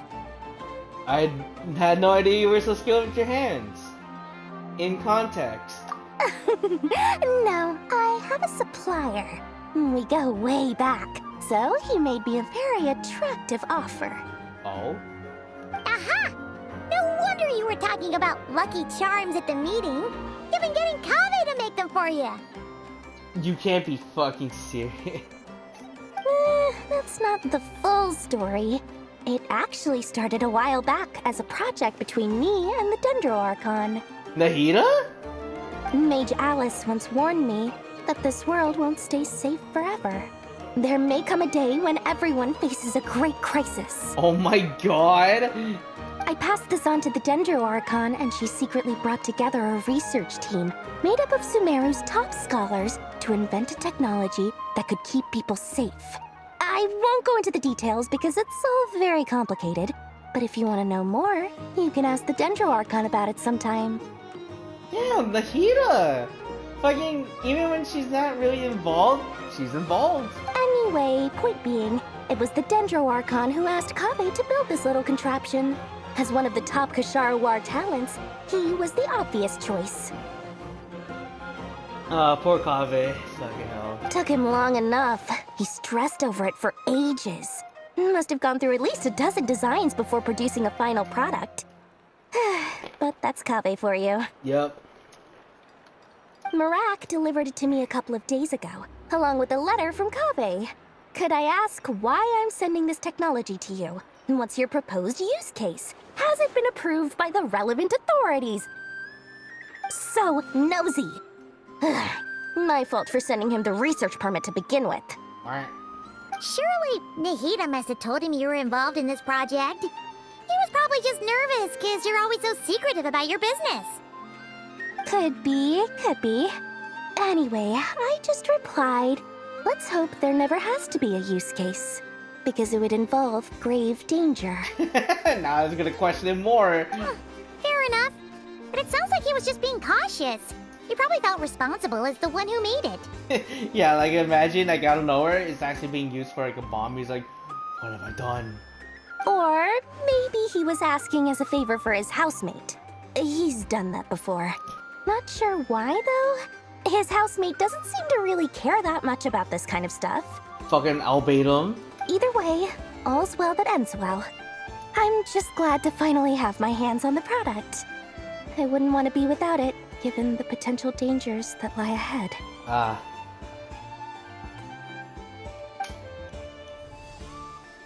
Huh? What does that look mean? Like very surprised.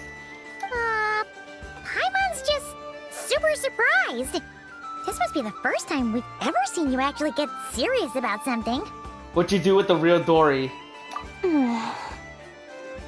Well, a long time ago, I made a promise to myself. I promised that I was gonna live every day of my life with a big beaming smile. Obviously, Mora plays a big part in that.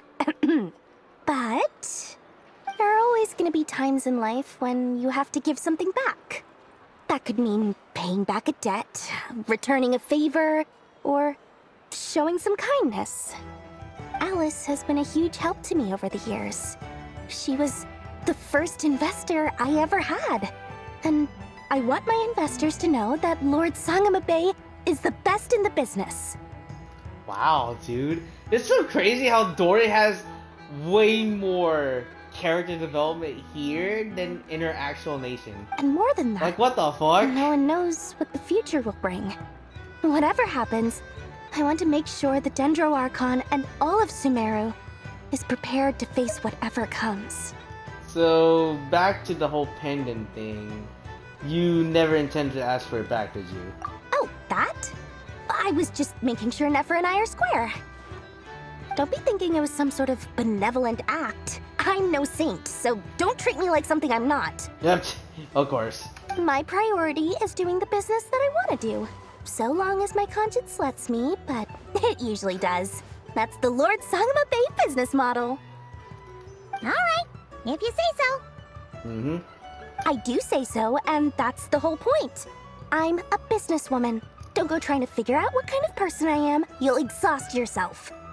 Much easier for everyone involved if you just take my word for it.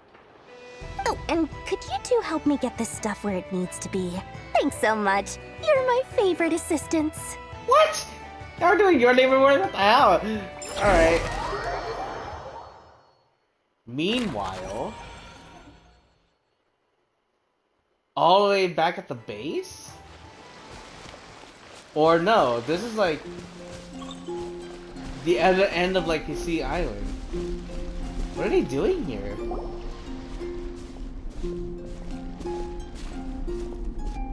Traveler, Paimon, it's good to see you. Everything going smoothly over here? Sort of. As you're probably aware, Varka, Durin, and I captured some abyssal creatures from the Wild Hunt. You know what? I'm not surprised that you did that. But, like, come on, man. Per the Really? plan, we dissected and analyzed some samples of these creatures. The process went very smoothly. The findings, however, come with some troubling implications. What? You can actually dissect the Wild Hunt? Very fucking weird. That depends on your definition of Wild Hunt and dissection. I get the second part, but why do you mean like the first part like that? Harmless, lifeless. These words are accurate descriptions. Okay, well, I mean, yeah. The Wild Hunt is an interesting phenomenon.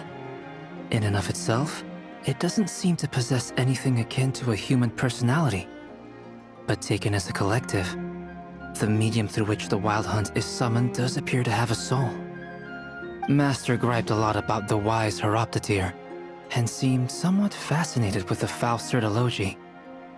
But she barely mentioned Rerir at all. I don't think that was because of his lower social standing, though. Anyway, it's a pity. I should like to hear her thoughts on the nature of the lifeform he has become today. It's a strange mix. The furious energy of an abyssal being channeled through a fractured physical existence. A consequence of being torn apart by an unknown power. Perhaps the only explanation for his survival in this state is that he sacrificed a degree of individuality in exchange for a continued existence. Oh, sorry. Once I get talking about interesting research, I have a tendency to go on indefinitely. It's fine, man. Back to our research findings. Essentially, they confirm my hypothesis. Rerir's corpse is completely contaminated by the Abyss, and the effects are irreversible. You could think of this as Rerir in mutated form. But in my view, even that would be inaccurate. In reality, his whole being has been consumed by the Abyss. In other words, he is now nothing more than a manifestation of abyssal power. Unfortunately, at present, we have no means of completely eradicating abyssal power. Hence, we cannot fundamentally destroy the Rerir of Solnari either. Yeah, it sucks. Oh, that's terrible news. So, that's it? We can't defeat him? Not even if we get the power of the Three Moons? I mean, it's not. We didn't say it was like impossible. Miss Columbina's situation is a difficult one. She can never achieve wholeness when the world does not accept her presence. Right? That makes sense. It's as if her creator banished her to a place she can never be accepted. It means she spends most of her energy just on her own survival. Given the circumstances, it's only natural to despair. But we must see this plan through to the end. Time to kick off the backup plan. The backup plan? We got a backup plan? Also, I just realized fucking Durin has the, even though he's supposed to be, like, from Mondstadt, he has, like, he has the Notcry, like, frame for, like, his vision. Also, he's Pyro. Good to know. Oh, Paimon almost forgot! This is for you. Dory asked us to bring it. Ah, how wonderful. Well, thank you for making the trip. Durin and I will be heading off shortly. I'm sorry I won't be there to protect you in person this time. Please be careful. We will. Don't worry. All right then. Stay safe.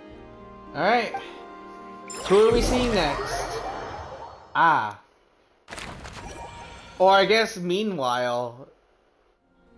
Oh no, we are seeing them. Llama and Barca. Oh, I'm guessing Barca is gonna explain everything to them, and Llama will provide.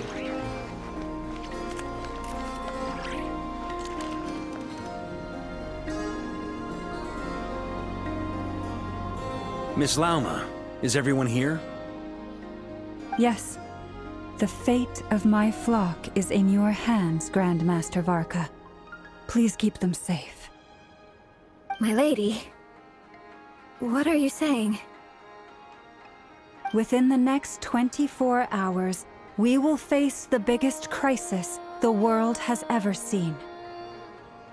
This is not a burden that we deserve to bear, but I believe that we reap what we sow in this life. So I intend to act. I must do what I think is right.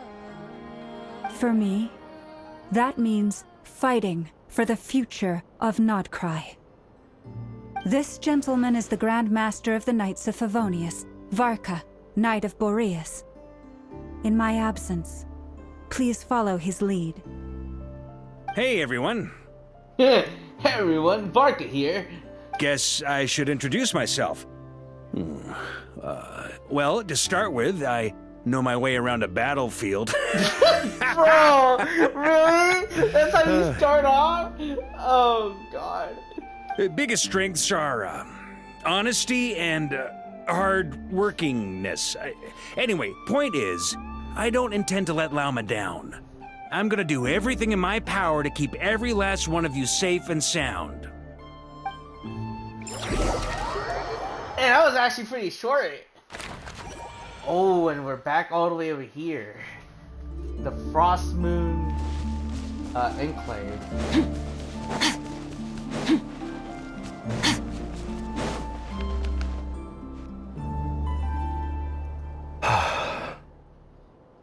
This is interesting with Dainsleif and fucking Columbina here. Something on your mind?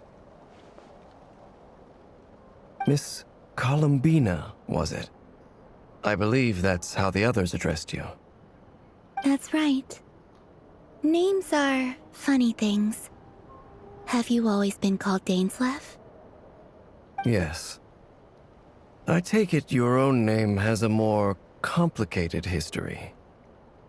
I have a different relationship with names than other people.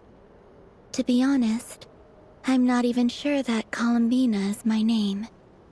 At least, not in the same way that Dainsleif is yours. But it's what everyone calls me, and I go along with it. A lot of my life has been that way. I get so used to things that I forget to question why they are so. I never used to think much about where names come from, or what they mean to people. Maybe something's wrong with me. You're different from other people. I sensed it the first time we met. You're more perceptive than most. I'm sure your long life and rich range of experience explains that. Do you ever find yourself missing Conria, Mr. Dainsleif? Oh, just asking the biggest questions here. Difficult to answer. I have dreamed of the past many, many times. Sometimes I'm fighting tooth and nail. Other times I'm lying on the ground, defeated. I don't recall any happy moments from that time. It has been too long. Is that because hatred survives longer than love and affection? That would not be for me to say. I make no excuses for the grudges I bear. But whatever the reason, I remember little that was beautiful or sentimental. Thank you for your help with the Rerir situation. Without your efforts, I never could have learned the hidden truth of his story. You're welcome. I know he's your friend. Friend? Like, maybe back then, yeah, but... Is it the same now? He betrayed me. And I never really understood what he was going through in life. Some friendship, that is. Yeah, but I mean, he still was your friend. Okay. So, do you plan to fight him with us? Oh, this is interesting. This is a rare moment where he feels conflicted. Oh shit. Right? It definitely has that vibe. You see, you're torn. Now you know what really happened. You see the things he's done in a new light. I need some time. Of course. I completely understand. Anyone else in your position would feel conflicted too. Actually, I went through something similar myself recently. Something happened that changed my perspective on a situation. A situation I took for granted at the time, but now I feel very grateful for it. You mean the Harbingers who still support you, even though you've left the Fatui? Yes. I always thought they were only helping me because Harbingers are forced to work together. But then I abandoned them. A warrant was even put out for my arrest. And even now, they still support me. Which means I was wrong about them all along. Hopefully that is the case. Clearly, they view you as a friend. I feel a little guilty now. I regret not seeing her help for what it was, and not treasuring it. I see the guilt that you're feeling now, because I feel it too. Hopefully, talking about it will do us both some good. Have you noticed that the Traveler and Paimon are over there? I think they've been listening. What the hell? You can't just like casually just drop us over here? Huh. Shall we say hello? But the fire! Fuck, dude! Paimon, just dip! Sure. We dip! Hello. They caught us! Hello. We were just concerned about you.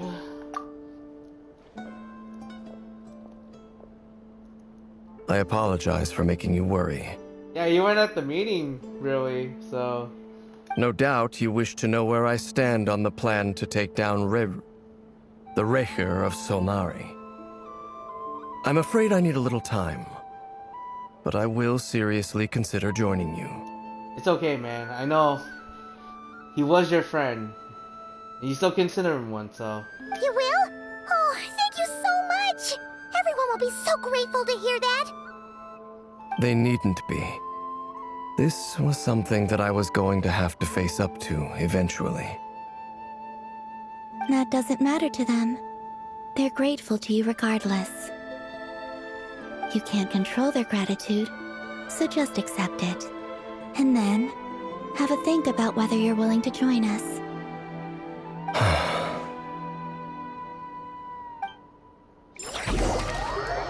Alright.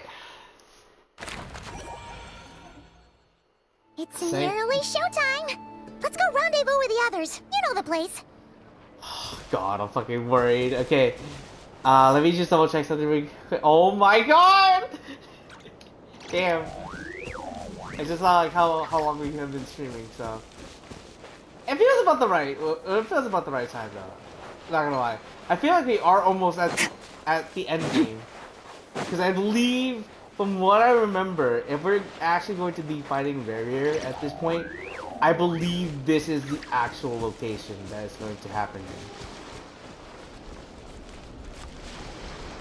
in. Ah, you're earlier than I expected. Earlier? I thought you came in on time. Hey, Flint's! Been waiting here long? Not too long. I came a little early so I'd have some time to think. Are you nervous about the battle? Quite the opposite. I'm reminiscing on my past battles. Oh? When I was awakened by the Ratniki, I had not touched a weapon in many years. I felt like the battlefield was not where I belonged. But after waging war against the Wild Hunt for so long, I came to realize something. A life of absolute peace is simply not a possibility for me. Damn. My restless flame indicates that somewhere inside of me, there is a deep yearning to root out the evil in this world. Oh, that doesn't sound like such a bad thing. Yeah, I agree. Well, in the past, when I was a Fae whose primary concern was hibernation, it was hardly ideal. But it certainly serves me well here in the present. and I am delighted to be able to join forces with you in this endeavor. Looks like I'm not the first to arrive. Ah, Miss Lauma. Did you sleep okay last night? I struggled to settle down at first because of the nerves. But don't worry. I got enough sleep in the end. I'll be just fine. Thanks for everything. Please. I'm just doing my part. Nefer! Over here! Goods have been delivered, and the backup plan is underway. Aino asked me to relay a message. She said Nefer will be on high alert and keep a close watch over all secondary districts where defense is required, providing support as necessary. Meanwhile, Aino herself will provide range support to us directly, using her latest invention. Excellent. My thanks to all involved. Oh god, dude, that chest piece, that chest set, it fucking grew! The chest set's looking a little unstable. Yeah. It won't hold him much longer. We should be prepared to engage at a moment's notice. No sense sitting around waiting. Let's make the first move while we still have the option. Alright. I agree. Paimon, find a safe hiding place. Yeah, we don't want you out here dying, okay? Got it! Be careful, traveler! I will. Woo! Just ready to go. Everyone, take your positions as soon as the battle starts. I wonder, is it really? Imagine if it's just us four? Dude, I'd be fucking down for that. Every ounce of strength we have in our bones, let us bring to this fight. Alright. Ready? Yup. Let's go. I've seen all your futile ploys before. You have become the authors of your own demise. I wouldn't be so sure about that. You are merely a moment of sport before I tear down the moon.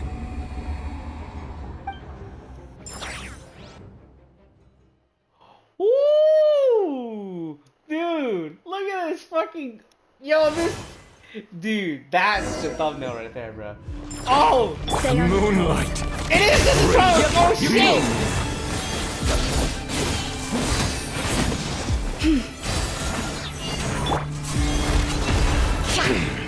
Pathetic! This is interesting. Oh, dude, I'm so glad they actually did think of the... Let me help you guys!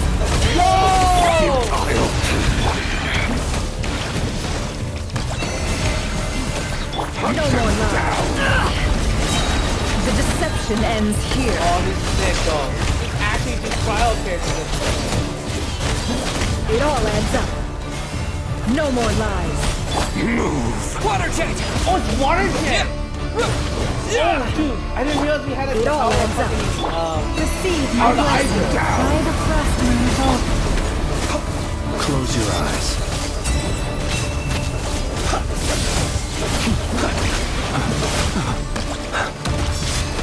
The moonlight betrays you. Branch into song. No more lies. The mystery unravels. Move. For the everlasting forest. Observe. The moonlight betrays you.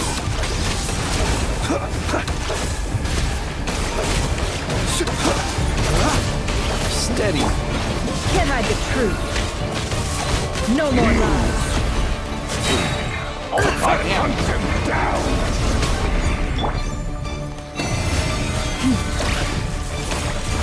The moonlight betrays. Be silent.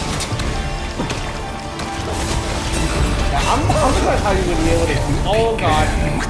This is not good. And so shall it end. The moon will protect you. Wait, where's... Oh, shit. Where's... Oh, The Llama. moonlight betrays you. Oh, my God. This is not good. Ah! Observe. Oh, great. Oh. Oh, I get it. Ah! Jesus. Oh, wrong button, though. Do you see?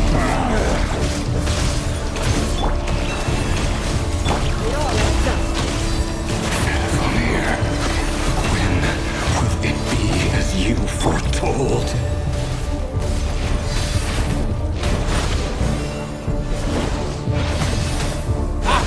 Close your eyes. There we go.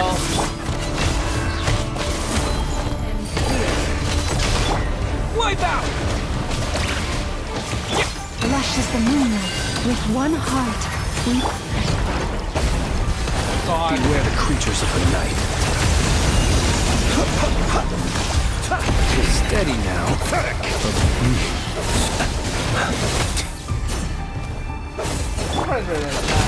Oh my god. It all adds up. Absurd.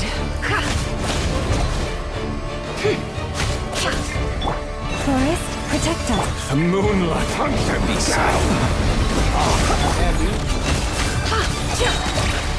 Seek within.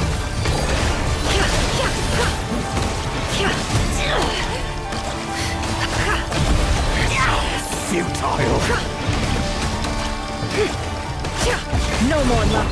Move. Branch into song for the everlasting forest.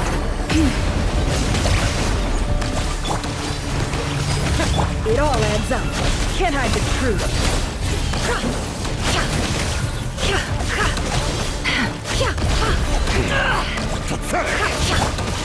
Close your eyes. Receive my blessing. With one heart, we pray. Steady now. Are you quite finished? Observe. Night falls.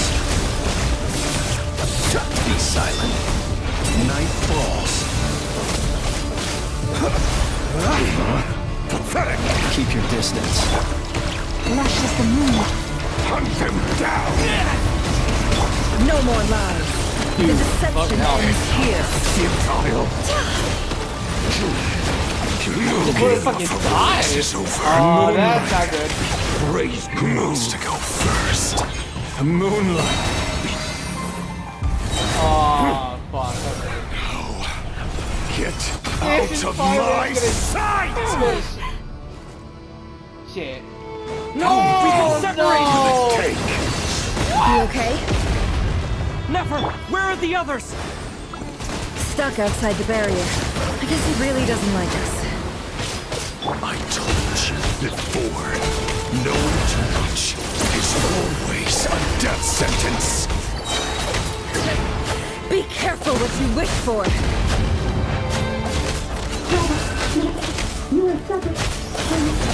Lama! Can you hear me? Hold on, where? Silence. But at least I know they're still there. I need to focus. Stick to the plan. Remember my most important task. Just keep stalling. If I can stall him for long enough, the moment will come. Ultimately, that was fucking long. But then we're gonna have to wait for a bit.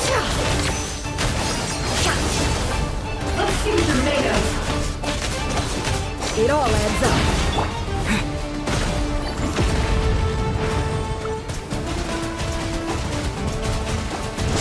Go! The deception ends here. No more lies.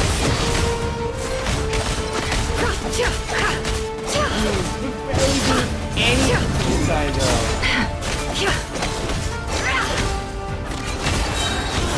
Seek within.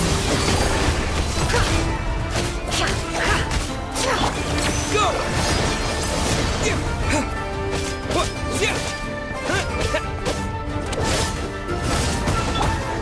Can't hide the truth.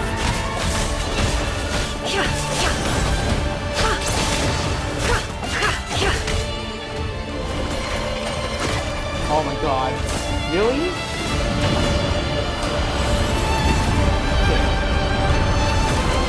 Water jet! Oh!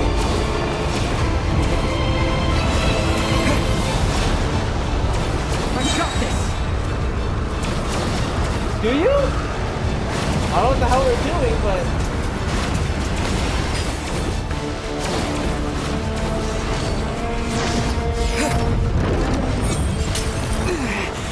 The shield's broken. I can't keep this up. Don't push your luck. Your death is within my grasp!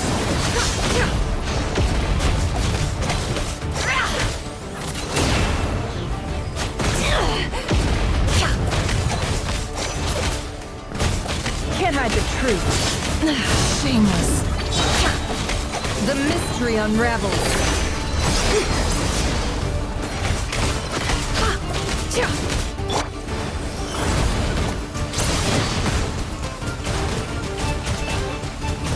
Go! No more lies. It all adds up. How unfortunate. The deception ends here. No more lies.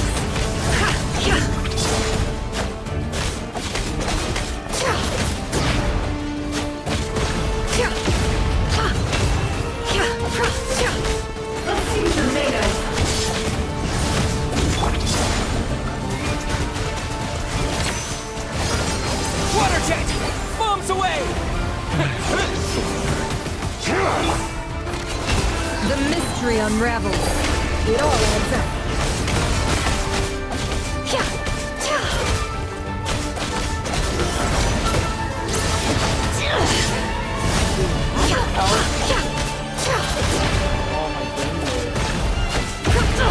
Absurd.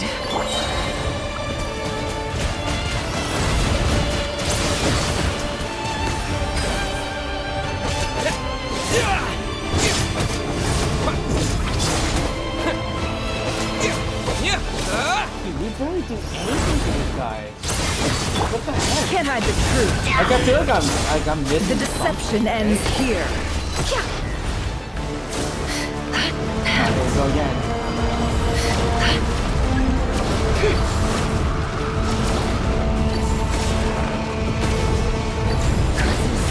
There's no other way.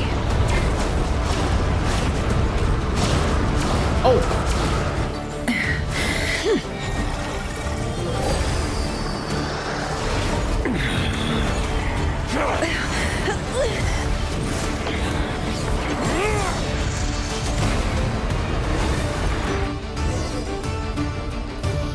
The only way to defeat Rerir is to borrow his own power.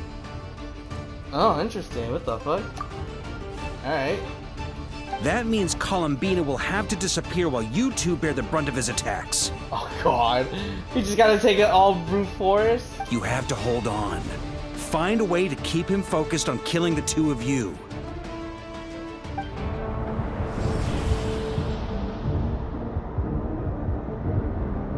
Oh, Nefer, this is... your eyes are bleeding. Oh my goodness.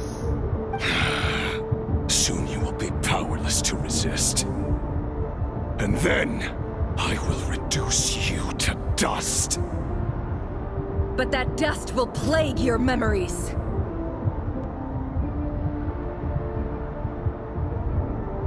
Come on. Keep holding on. Any other tricks up your sleeve? Let's see them.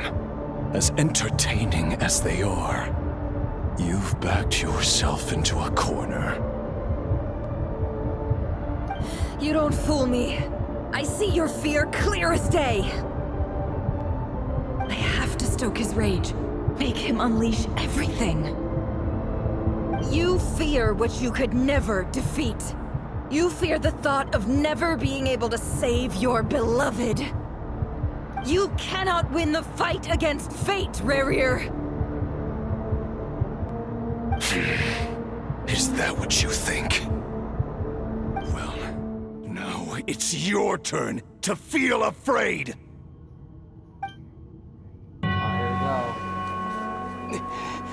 You fear the sound of your own name? Is it us you hate? Or is it what you've become?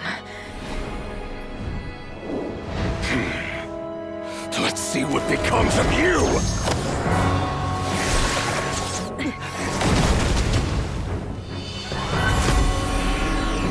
Oh, here we go. Albedo's. Fucking, this has to be Albedo's.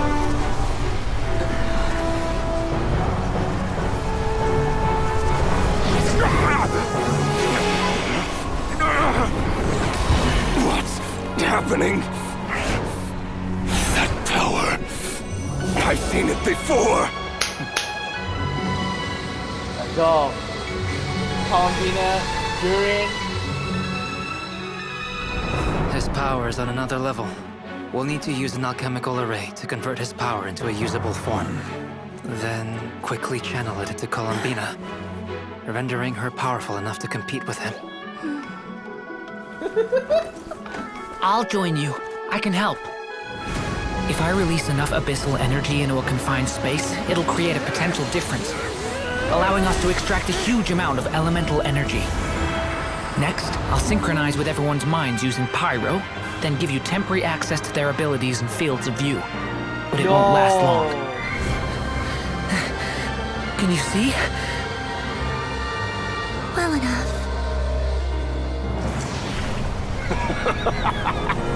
So, we have a student of Gold Rheindotter in our midst. How about that?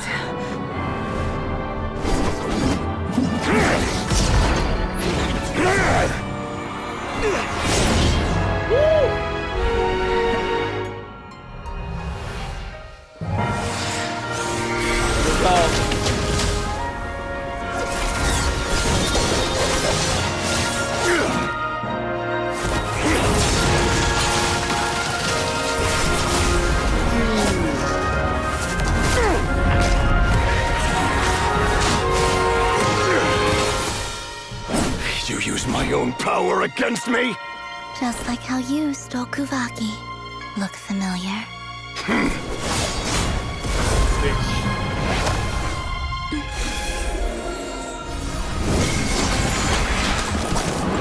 Not today!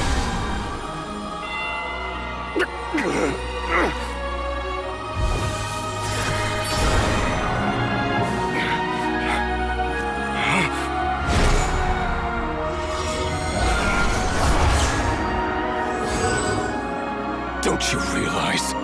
You don't have the power to hold that gate open! I don't, but someone else does. Seriously? Goodbye, How? Rerir. See ya, bitch! You're done skiing!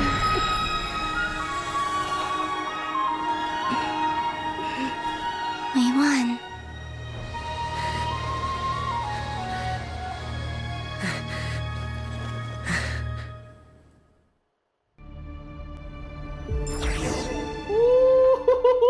Dude, fucking super clean, bro. Super fucking clean.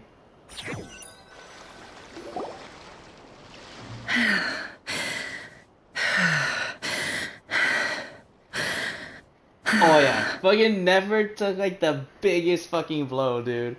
Holy shit. Nefer, how are your eyes? They're fine. Apart from the blindness, of course. It's not too late. Let me handle it.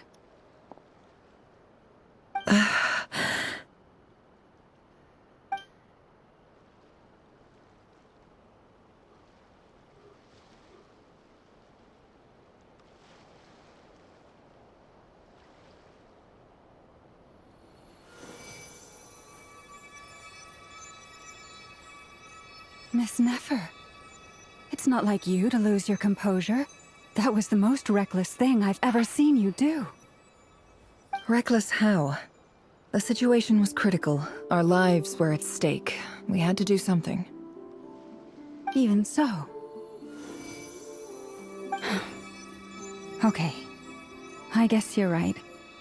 Under the circumstances, it was a wise decision.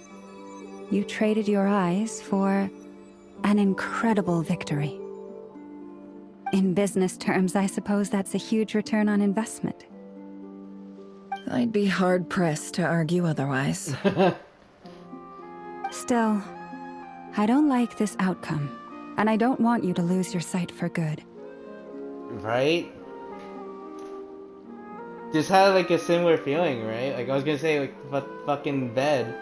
People suffer when they make sacrifices they shouldn't have to make. Whether that means faith, strength, or in this case, your ability to even see. I had hoped you could win without sacrificing so much as a single hair on your head.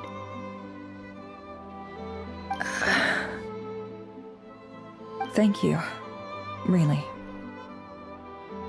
All done. Don't try and open your eyes just yet. We'll see how you're doing in a couple of days. Until then, please follow your recovery plan to the letter. I'll send full details through Yehoda. For now, just get yourself home, relax, and rest. My dear friends, we have fought bravely and achieved a spectacular victory. A dark cloud has been lifted from the skies of Nodcry. All in this land will be grateful for what you have done. The moon will remember this day. Thank you both. Yo! Yehoda shows up and helps Nefer get home. And you, of course, have Paimon to escort you back. Dude, it's so good! Oh my fucking god! The sight of Nefer navigating the road with her eyes closed is a new one for you. She proceeds cautiously, but as her silhouette disappears into the distance, you notice she almost seems smug. There's something I want to let you know. Oh? And what's that? What is it? Please tell me it's not temporary. When Durin connected everyone's minds so I could access their powers, I also felt everything they felt. Right? And since Nefer's eyes were injured, my eyes are hurting now too. No, that's not like a connection thing, right? What? Huh. Hold on. Let me try. I only feel the pain. There's no actual damage. I just thought I should tell you. Okay. I thought it was like through like the, you know, like how like what do you call it? Shared pains. I thought it was like to a little extent. Like thank God it wasn't like physical. You're right. There's no damage. That's a relief. I hope it's not a fucking mentality thing again. But I must say, I'm surprised to hear the Kutar share something like this with me. In the past, you never used to open up about yourself. Things are a little different now from how they were. I'm learning to share how I truly feel with my friends. Friends? You have no idea how glad I am to hear that. You can't help but break into a smile as the word friends, as a warm and fuzzy feeling fills your chest. One by one, your fellow teammates report in to inform you that everything is under control at Lama's instance. You lie down. You fought on the front line against Rerir, and now you need rest. ... Don't do that! Fucking... I feel like something retarded's about to happen. Don't do it. Don't do that bit where Rerir's still just like, you know, somewhere in the mints.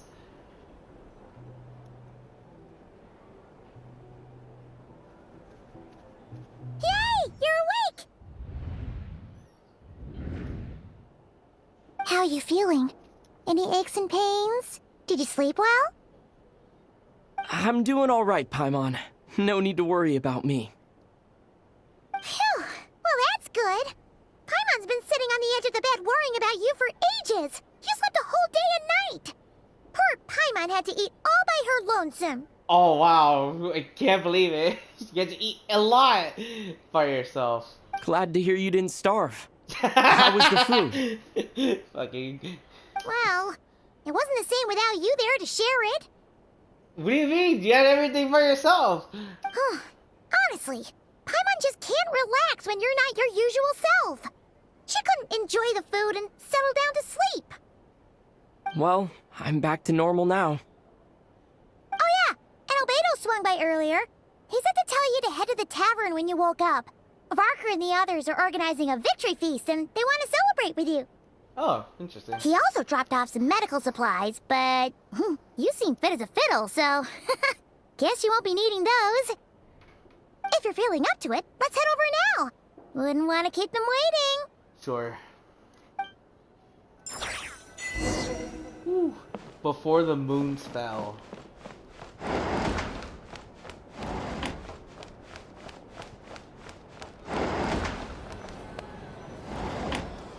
Dory's here. We're here. Okay. Oh, Traveler and Paimon! Perfect timing! We were literally just saying how there's no way we're holding this victory feast without you any longer, and we would have postponed it till tomorrow. How long have you guys been out here? How are you feeling today? I mean, I'm doing great. Thanks for asking. Much better. Thanks. Don't worry about me. Please tell me it's all voice. Please tell me it's all, like, our character voice dialogue, please. Relieved to hear it. If that changes, just let me know. Happy to check you over at any time. Yep, we're here for you. Anything you need, just let us know. Oh wait, where's Nefer? Isn't she still recovering? How are her eyes doing? Nefer's right over there. I'm sure she'd love to catch up with you. Alright.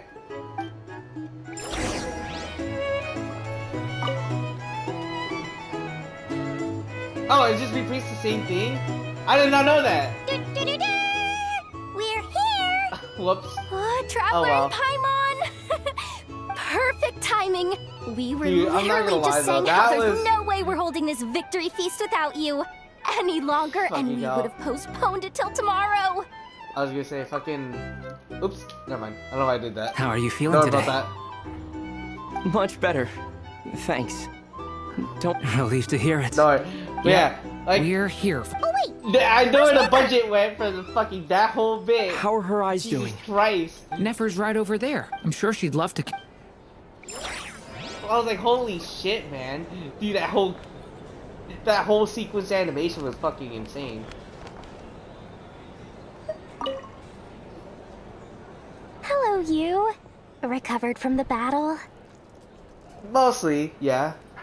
I'm touched that you asked. I was kind of hoping it was voicing dialogue, but it's okay. Come on, what do you mean? Of course I'm gonna ask. I care about my friend's well-being. And we are friends, aren't we? You're not asking just because, like, you know, you're gonna lose a customer, right? Get yourself a drink. You've more than earned it. In fact, today, your drinks are on me. Lord Sangamabe's got you covered.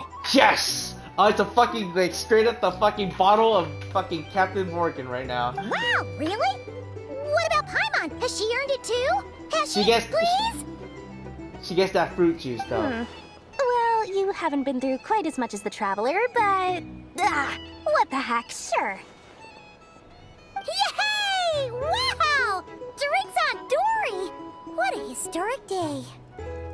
Hey, keep your voice down, or everyone else is gonna want in too. You... Have you heard anything I've been saying recently? Doing business in Nodcry has been an absolute nightmare. Vamping for everyone else. It looks like Dory grew like fucking 2 sizes that moment. Okay. Paimon will speak more quietly. Jeez. That's more like it. Don't you forget, Lord Sangamabe doesn't just go around buying drinks for anyone and everyone.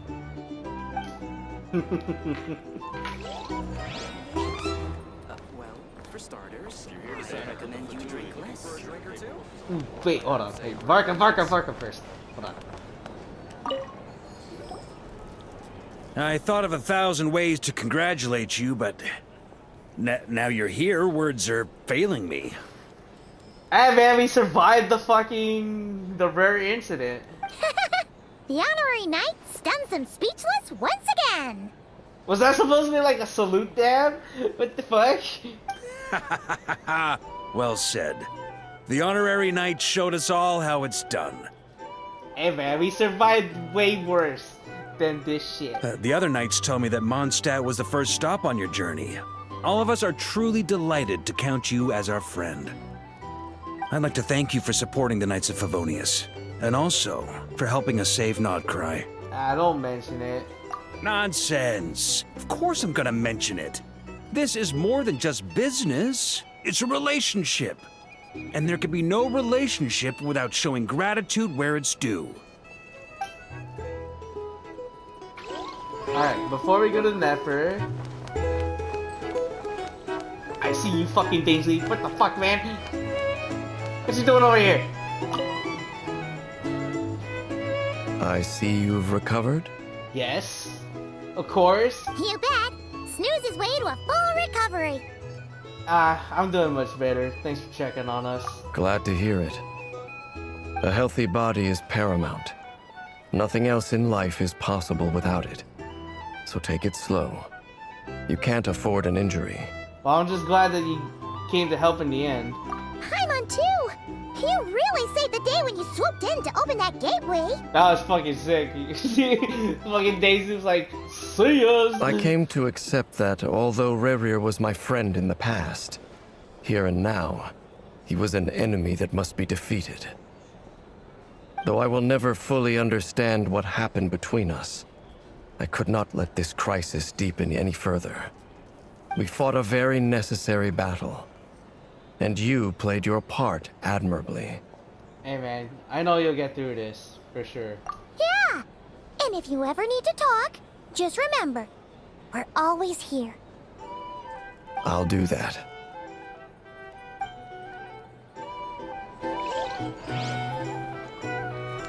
Alright. Anyone else before we go to Nefer? No, I think we're good.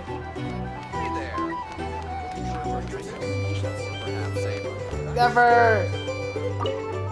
How are you doing, girl? Nefer! I see she made a full recovery. Traveler, Paimon, are you recovering well? Much better. You're looking well as well. Turns out that moon chanter has some real talent after all. My eyes were mostly recovered after just a couple days' rest. I can actually open them again now. Yeah, but you gotta be careful. Lauma says not to strain your eyes while they're still healing. Yes, thank you. I'm well aware. Yehoda, could I borrow you for a moment? I could do with an extra pair of hands. Oh, sure. Coming. Did you hear that? I gotta go help Lauma for a second. You guys chat among yourselves. I'll grab us some drinks on the way back. Paimon, you still like them sweet? Why did it sound like it was like the best thing that she could ever have? What the fuck? Oh shit. You bet. Make it extra sweet, because Paimon's earned it. Sure thing. My goodness. Hmm. Something on your mind? The Rerir of Solnari. Kind of a snake, don't you think? More like a wolf, considering what the fuck the chess piece was. No, definitely a snake. A poisonous one who spewed his venomous hatred everywhere. Anyone who seeks revenge out of hatred for other people has become a snake. That's something my dad used to say. I guess he didn't like seeing other people go down the path of vengeance. Perhaps. I'm sure it sounds like a very wise and open-hearted perspective to your ears. But me? I think hatred is a perfectly justifiable emotion. What else is left when everything you depended on in life gets stripped away? Something's gotta fuel that drive to keep on living. Well, I mean, and when I look at your life, I see a lot of things that you can depend on. If you're worried about me, you can nip that in the bud. I'm not someone who gets stuck in the past. It's just... I suddenly feel like I was wrong to call my father a liar. He was just a fool. That's why the Academia turned their back on him, and why the other tribes ganged up on him. Oh, Father. How much better things could have been if you were a skilled liar. Look at the Ibis King. Thoth is a fiendishly cunning liar. And yet, strangely, he feels more like a father to me than my real dad ever was. He's never brought it up, but I'd bet he feels the same way. Why else would he give me the power to perceive the truth, while at the same time training me in the art of deception? Well, unfortunately, I've never heard his voice. What is he actually like? Well, King Deshret banished him to Aru, which is essentially a prison, and posed 3 questions to him. He promised that he'd have his freedom if he could find the answers. His response was to take on a physical form and approach me, hoping that I could become his envoy and search for one of the answers on his behalf. Did he really think I'd fall for that? He's stuck there. He can't make me return what he gave to me. Definitely sound like father and daughter. So that's enough for you to decide he's nice, is it? I mean, you know. He's a prisoner, and he was scared. So he decided to perform some good deeds to win people's approval. He lives in fear because he's a deceiver. How is Rerir any different? You can't work as a spy your whole life and expect a happy ending. Yeah, there's never a happy ending pretty much anywhere. It's preposterous. Yet I can't say I don't understand it. Liars live in the darkness of their own making, but it's still human nature to want to go on living. They say that a liar's soul is the most worthless thing in the world. What do you think?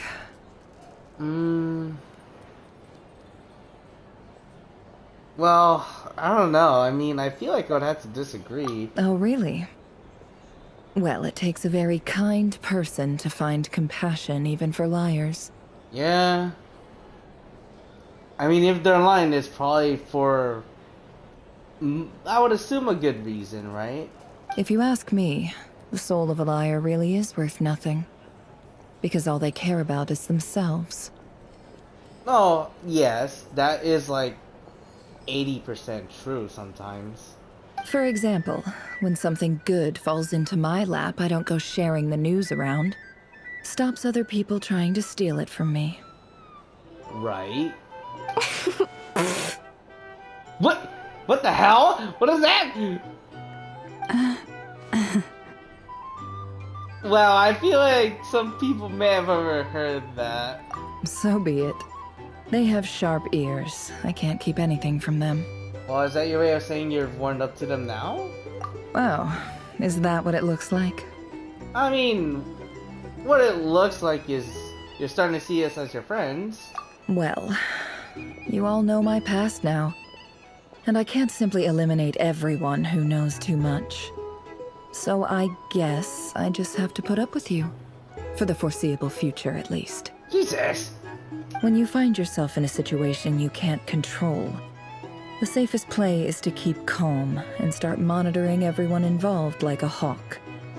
In the intelligence world, you need to have a sense of perspective and play your hand accordingly.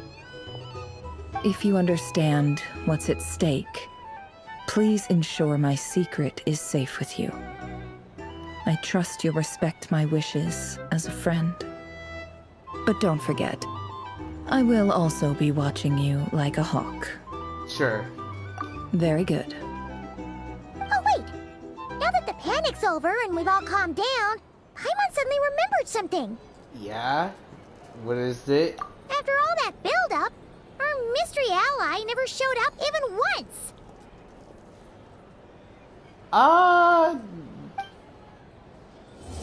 Yeah, guess you're right. What? Huh? Am I imagining things? What was that?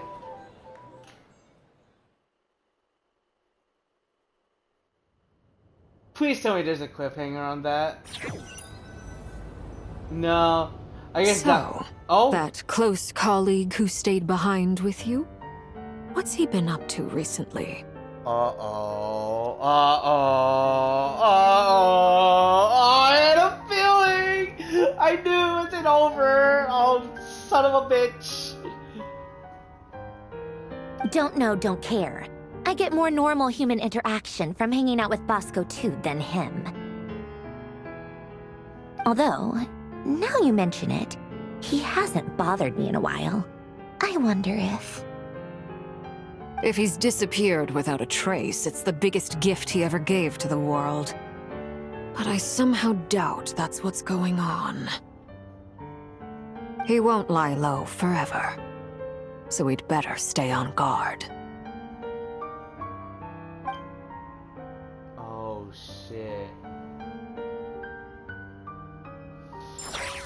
Woo! Fucking sets up for like the next 2 acts. Probably coming in like 3 months. Fuck. Oh? You still have some stuff. Okay, sure. I guess since Nefer's here, right? Let's see what she's all about. What is this though? It's still Act 4. Oh, okay. Sure. Never mind.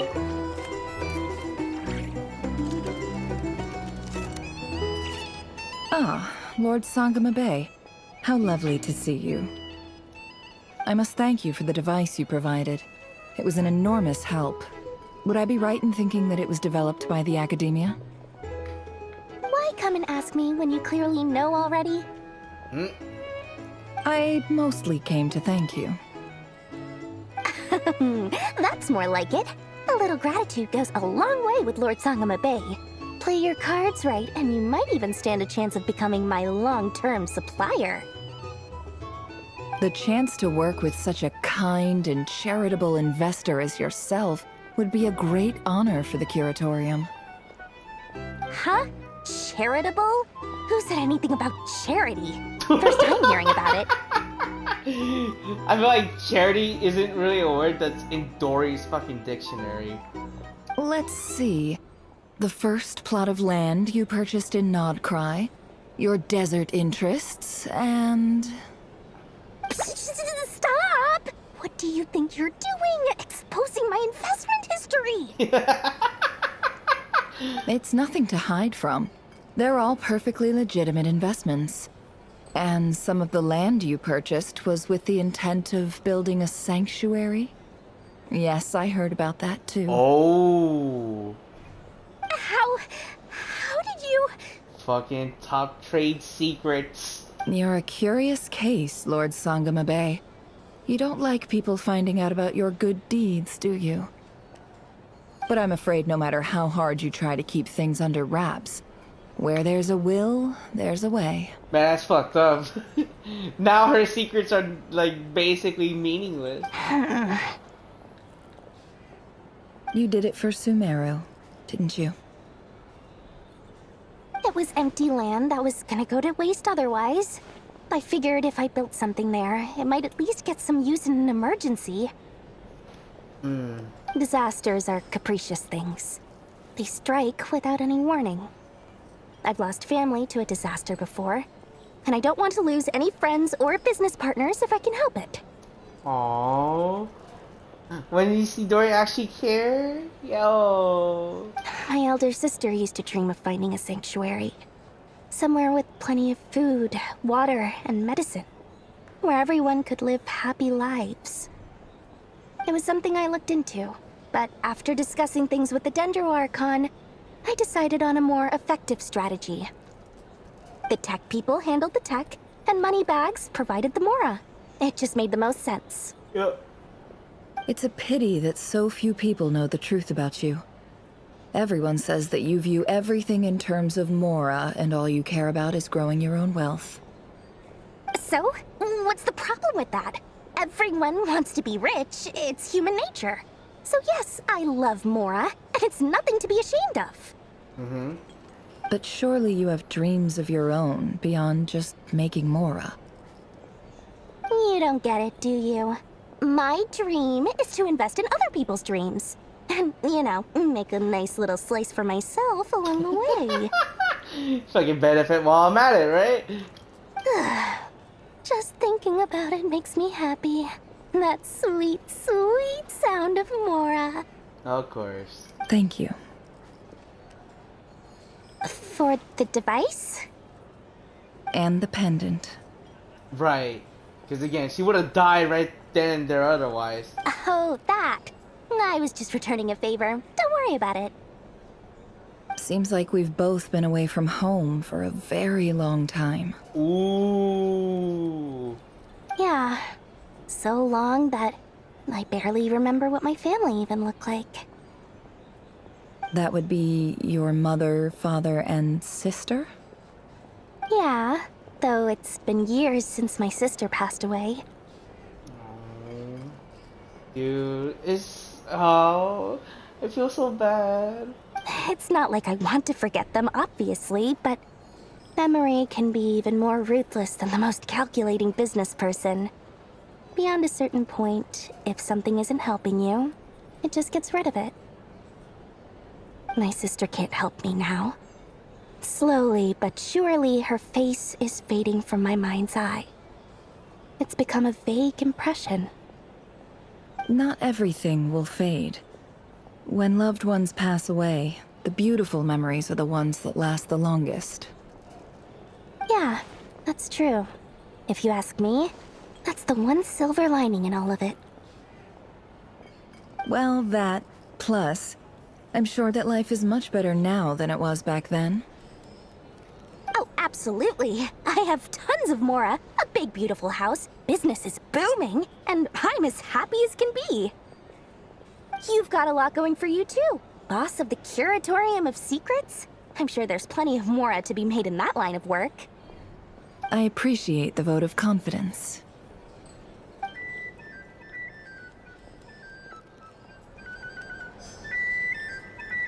Again, I know I mentioned it before, but I feel like Dory has like way more character development here than originally in Sumeru. Because it was like one of those things that I remembered. I remembered watching like a couple of videos like about like some characters about like regarding like who's like the worst or like, you know, like some other shebang like that. And I heard like someone mentioned Dory being like the worst character of all.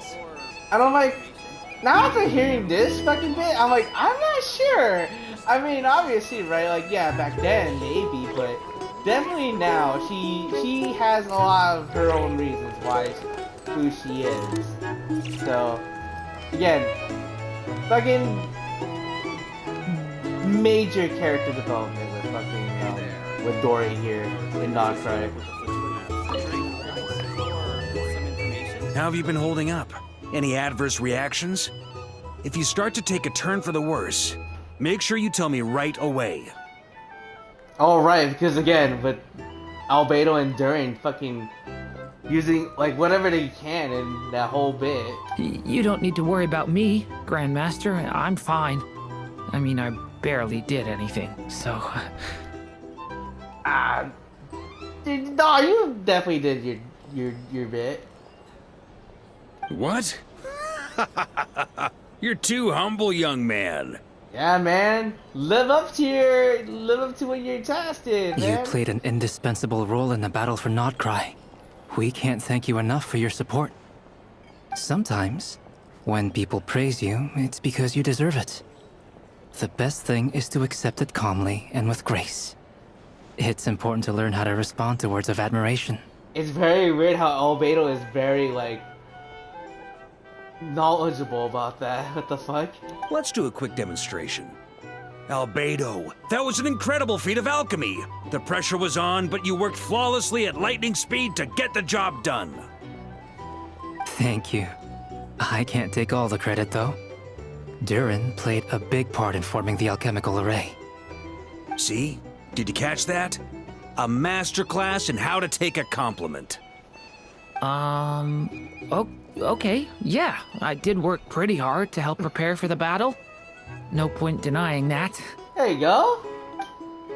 Hey, you guys! Seriously, great work, everyone. You guys all outdid yourselves. Hey, look who's bounced back. Looking good, traveler. Seems like you've recovered. You won't need to take any more medication. Oh yeah. I mean, to be fair, I only like slept the whole day apparently. Can I get you a drink? Give you a shot of that fucking best alcohol. Huh? You know how to order at a bar now? You've sure learned a lot recently. Of course, if you fucking hung out around with fucking Barca, of all people, maybe, yeah. Handling a drinks order is ridiculously simple compared to alchemy. Don't worry, I'll blend into society yet. Paimon believes it. You're clearly a fast learner, just like your brother. To be totally honest, though, Paimon didn't quite follow all the details when you first explained the plan to us. Well, yeah, no shit. Probably had, like, food and me on the mind. Don't worry, that's completely understandable. Unless you're a student of alchemy, it's hard to grasp the principle and how the process works. To put it in the simplest terms, we saw how our enemy stole the power of Kuvaki. And that gave us the idea of stealing his power to turn it against him. When facing an enemy you have no hope of defeating, it's best not to engage them in battle. So, instead of looking for a way to overpower him, we decided to help Columbina get strong enough to at least stand up to him in a fight. For this to work, we had to analyze his modes of attack, confirm who his main target was, and make sure that he wouldn't go beyond the range of the alchemical array. For added security, we prepared a total of 4 arrays. But to mitigate the impact of the battle, we identified one location in particular as the ideal spot, which is where the confrontation took place. God damn! The alchemical array absorbed his abyssal power. Then Durin processed it to render it usable by Columbina. That power enabled her to do what would otherwise have been nigh on impossible. What surprised me was that Dainsleif actually agreed to join us. I mean, you know, again, he had his reasons, but he's a good guy at the end of the day. Given his history with Rerir, he had every right to sit this one out. But we're extremely grateful for the decision he made. Yeah, man, it couldn't have been easy, considering he was like a good friend of his. It must have been a painful choice to make. But I'm sure that making a decision was far better for him than staying in limbo. I mean, he's been like that since like for 500 years, so. Absolutely. He was torn between 2 paths, but in the end, he made his choice and stuck to it resolutely. He doesn't strike me as the sort of person who'd stay trapped in limbo for long. Anyway, however you cut it, everyone gave a stellar performance. And now, it's time to kick back and celebrate.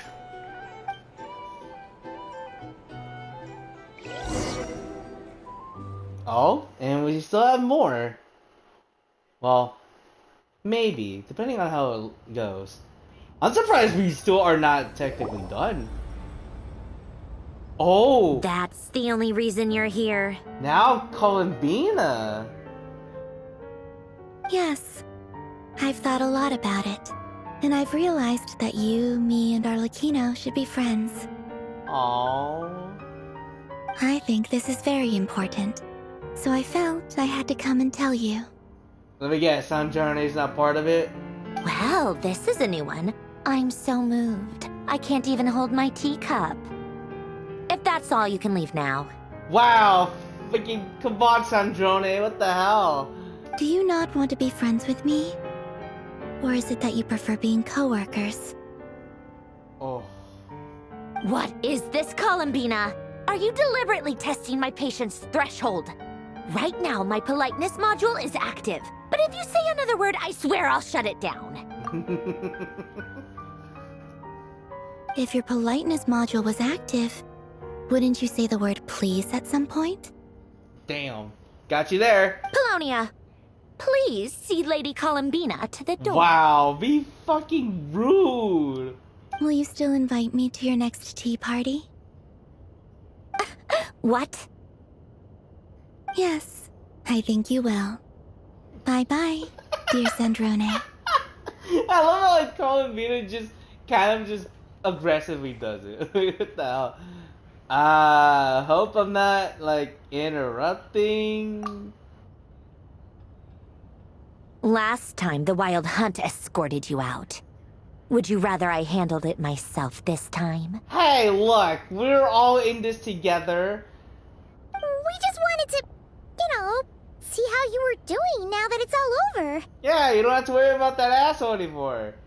Well, I mean, Yeah, nah, he was that asshole through and through. Why? Out of concern for my safety? I hope you didn't seriously think that the Rerir of Solnari would be able to lay so much as a finger upon me, given how prepared I was. Really? The results showed. Mostly because you kind of helped us out, so we just wanted to check you were okay. Looks like all your robots are fixed, huh? Afternoon tea. So we are interrupting. Oh, don't you worry about that. Tea time is already a write-off. The visitor before you managed to kill my appetite. If you're in the mood for tea, go ahead and help yourself. Otherwise, it's going to waste. My coasters are still missing in action, though. Use this notebook instead. What? Wow, okay. Whoa! Pretty hefty notebook. Look at all those calculations. You can ignore those. They're just dumb scribblings. I doodle and write in my free time. Sometimes I remember the distant, dreamlike past. Sometimes I imagine the far-flung future. And other times, I grit my teeth and note down all the crazy nonsense going on in the present. Some people do the crosswords in the newspaper. This is my equivalent of that. Is that really what it feels like? Holy shit. Trying to predict the future is like daydreaming. And writing about the present just makes me furious. The past is my favorite. If nothing else, it's already set in stone, so I don't have to rack my brains trying to figure it all out. Huh. Although, having said that, the only vaguely interesting memory in my past is probably that guy they call Lord Artificer. You mean Elaine Guillotine? Who else? Pretty much all the mecha and Fontaine are his personal handiwork. I was gonna say too, because it's like one of those rare things where an actual world quest is involved in an actual Archon quest, right? Because a lot of the stuff in Fontaine actually does relate to what happens with some of the Fontainian characters, and especially with Marionette here. Wait, are you saying you know him? Like, personally? As a friend? I mean, I guess we were friendly enough. So you've actually met him, even though he lived hundreds of years ago. Yep. In fact, I'm probably the only normal person left who knew him at all. We used to chat occasionally back when he was still around. Before he passed away, he asked me to destroy all his manuscripts. I honored his request, but I did read through everything first before destroying them. I mean, I couldn't let the genius of Lord Artificer Alain Guillotin disappear like that. Would have been such a waste. So, that's where the formulas in your notebook are from? I just told you. Those are my equivalent of crossword puzzles. They're just dumb formulas that I solve for fun when I'm bored. Alain's work was like epic poetry. The formulas in my notebook are just silly little riddles in comparison. Not that there's anything bad about them. I mean, at least, solving those riddles isn't going to hurt anyone. Except me, because I lose a few brain cells in the process. Okay. Anyway, while we're on the topic, I might as well tell you about what happened to him and his friends. Alain Guillotin had two close buddies, Renee and Jacob.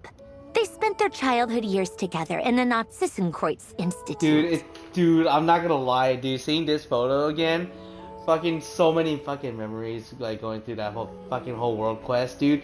That was an insane fucking world quest. They were all quite competitive, so there was some rivalry between them. But it was a friendly rivalry. But beneath the friendship and the rivalry ran something deeper, a sense of nostalgia for the past. Unfortunately, childhood would end, the prophecy would come true, the apocalypse would arrive, and the future would never be. A mad dream that would normally only capture the minds of lunatics began to take root in their hearts. A dream of saving the world. And if Renee and Alain had been people of lesser wits, that dream would probably have ended up as something for them to joke about in their older years. But alas, they were some of the sharpest minds around. They nurtured that dream with the full power of their intellect, and it grew into something that ate away at their souls. The first of them to fall under its spell was Renee. Yeah. Against Alain's wishes, he persisted in experimenting on a mutual friend of theirs to try and save their life. Alain did not approve and parted ways with Renee. It's complicated. Alain wanted to believe that Renee only did what he did for the sake of their friendship. But when he told me about what happened, I could tell he still had some suspicions about Renee's motives. Perhaps the seed that would grow into a nightmare had already sprouted in Renee's mind. Even then. The next time they met, Renee's soul had been completely engulfed by the dream of salvation. His futile attempt to change the tide of fate only resulted in a wave that swallowed up the world, even before the apocalypse came. And although that wave died down eventually, I hear that it just recently came back with a vengeance. Yeah. As I understand, Renee wanted to live out his dream of salvation once more. But I'm told that the attempted resurgence finally died out for good. At long last, Renee awoke from his deluded dream. Though of course by then it was far too late. What do you think of Renee? Well... Do you admire his transcendent genius? His view that any price was worth paying to achieve the lofty goal of saving the world? Or do you despise him? Dismiss him as an evil madman who wrought havoc on the lives of everyone around him as he pursued his delusional dream? Same difference, really. Just a matter of perspective. I wouldn't know. What a cop-out. But I suspect you'd have a more incisive and insightful answer if we dug into it further. Well, yeah. But what about you? What's your take on him? I don't like fanatics who give up their whole lives for their ideology. Nor do I like fools who let their delusions take control. Maybe I could understand if Renee had just been an ordinary person. But he had a sage-like intellect. And still managed to get himself lost in the labyrinth of his own desires. Anyway, that's enough about Renee. Now, moving on to Alain Guillotin, the Lord Artificer. He managed to put a stop to the first storm whipped up by Renee. But after that, Alain lost his friends and family. To his credit, I suppose, the loss of his family and friends was purely a tragic accident. It's not like Alain sacrificed them for his cause or anything. After that, the only thing supporting his work was the same dream that had dragged his closest friend down to the abyss. But although the desire to save Fontaine drove him to found the Fontaine Research Institute, Alain continued to reject any form of transcendental knowledge or power. He was suspicious and fearful of it, having seen the way it had affected his closest friend. I think that formulas and machines derived solely from human intellect were the only thing that gave him a sense of spiritual comfort.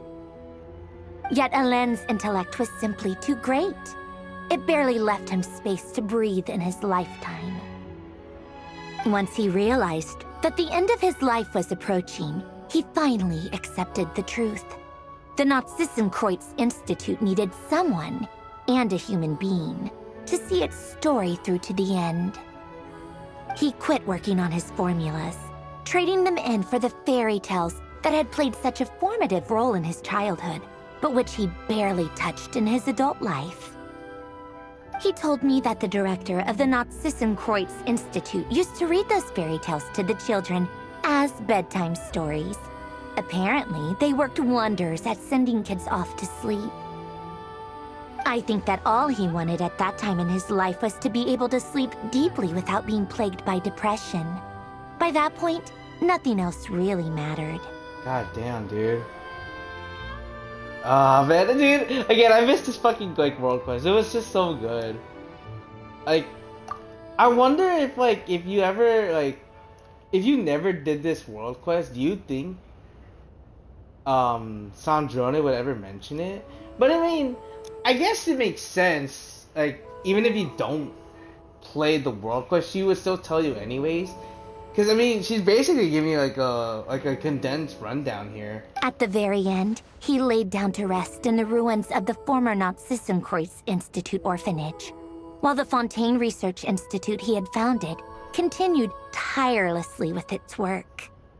Many years after that, tensions over competing dreams would once again cause a rift, this time between members of the Fontaine Research Institute. But the actions of those fools had nothing at all to do with Alain.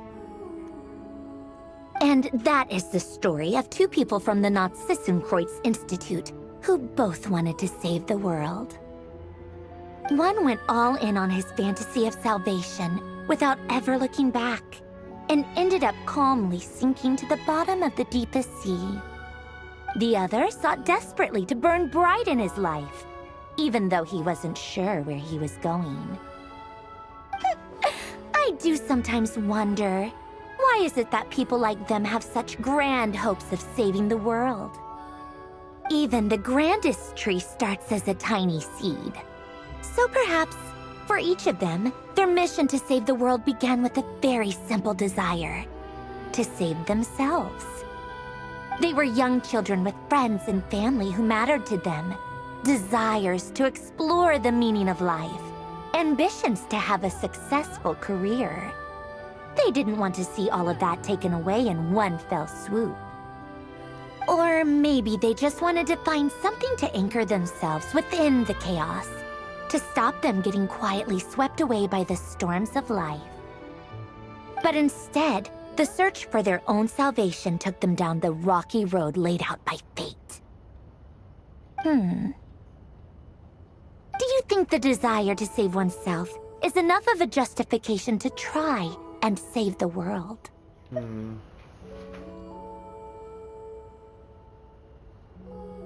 No. Sensible answer. Glad to know you've got your head screwed on straight. Thanks, I guess, but I mean, like, it really just depends on the person, right? Whatever their beliefs are. Alain would disagree, though. I asked him the same question back when he was in his prime, putting all of his energy into his work. Yes, it's enough. Like I said, it depends on the person. No elaboration, just a quick, short answer before getting right back to his work. He was always that way. All right, tea time's over. I owe Arlecchino a favor for telling me these stories. I'll have to bring a whole sack of gifts the next time I visit the House of the Hearth.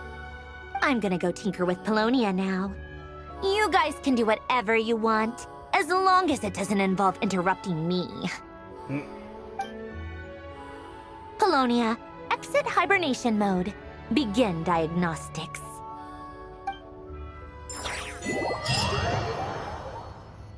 I wonder who's next. Oh, no, that's it. That's all. That's everyone. Okay. Well then. Yeah, I'm surprised that there was like an afterword on a lot of after the main quest. I did not expect that. And I especially didn't expect the whole like reminder of like the world quest from Sandrone. Because again, a lot of the times the world quests don't tend to like be involved in like the actual Archon Quest. Like, the only time it's ever been, I would consider it's really involved is, when you do, the Nowin stuff, because that is technically that sort of technically is a requirement. Or at least you get the best experience out of it if you do all of it, so. Alright. And with that, that should be everything?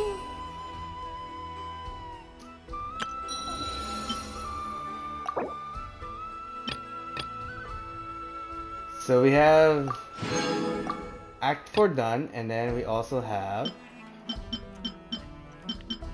everything for Nefer. Or at least for her to get to, I want to at least say level 40.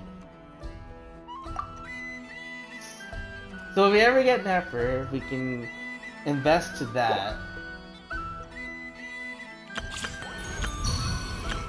Which I think, you know what? Let's go ahead and do so. Let me see how much we have. Okay, I was gonna say. So what we're gonna do to end things off, we're actually gonna go, let's go here, sure.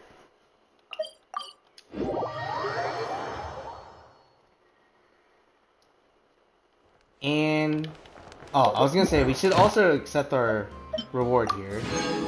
There we go. Okay, I know I said we were gonna save Prima Gems till the very end of the banner. I think...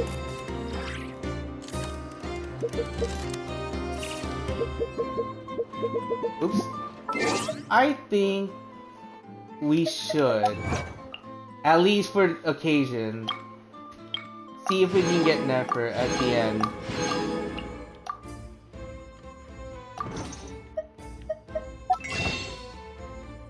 I know I said we were gonna save the Prima Gems, but I feel it's very occasional for us to do this. Ooh, we can get 16. Ooh, oh, perfect. We can get 16 here. And then, let's get 4 of it here.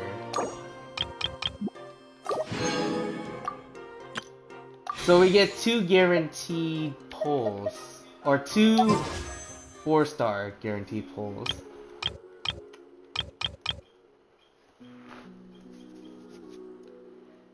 Alright.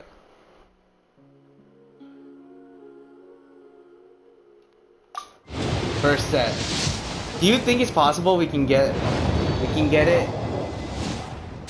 I'd be very surprised if we do.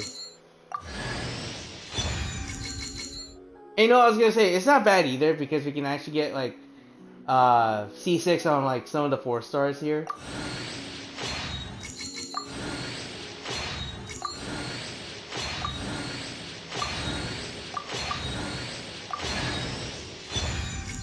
The flute. Okay.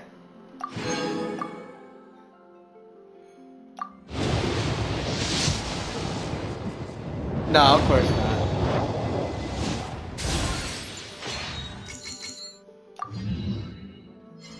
Okay, we get Kale.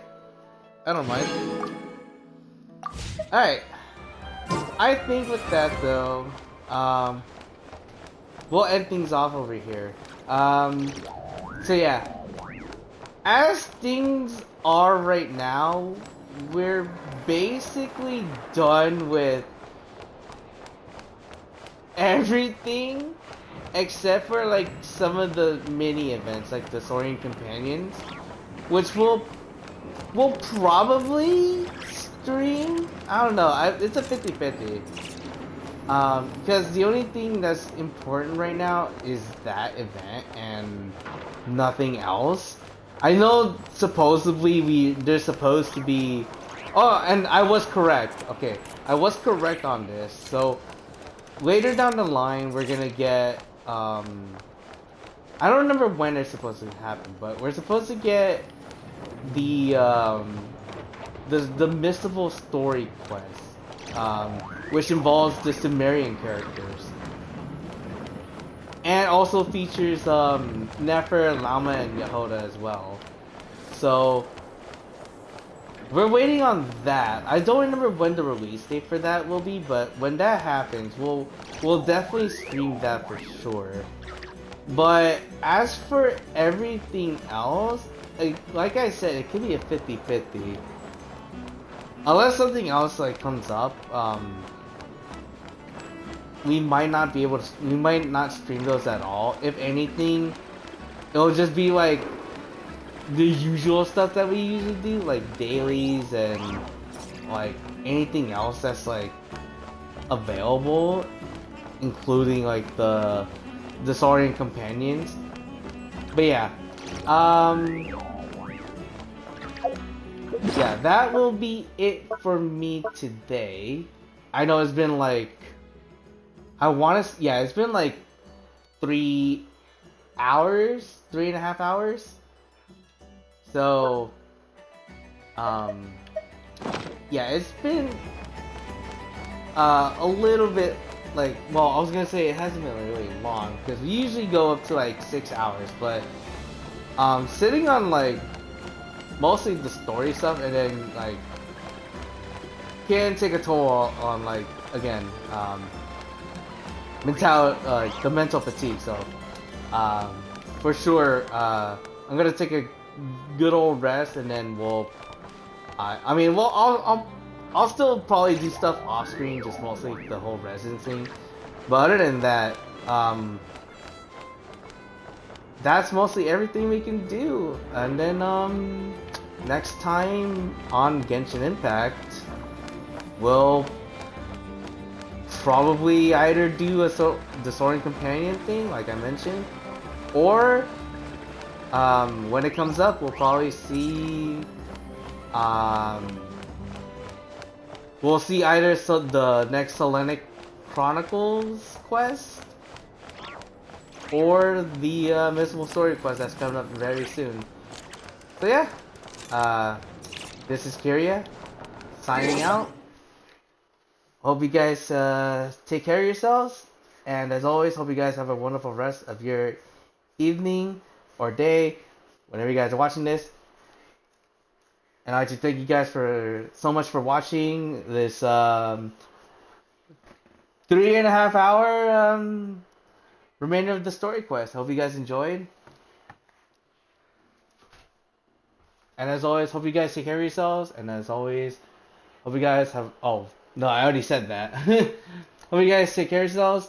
And as always, I'll see you guys in the next one.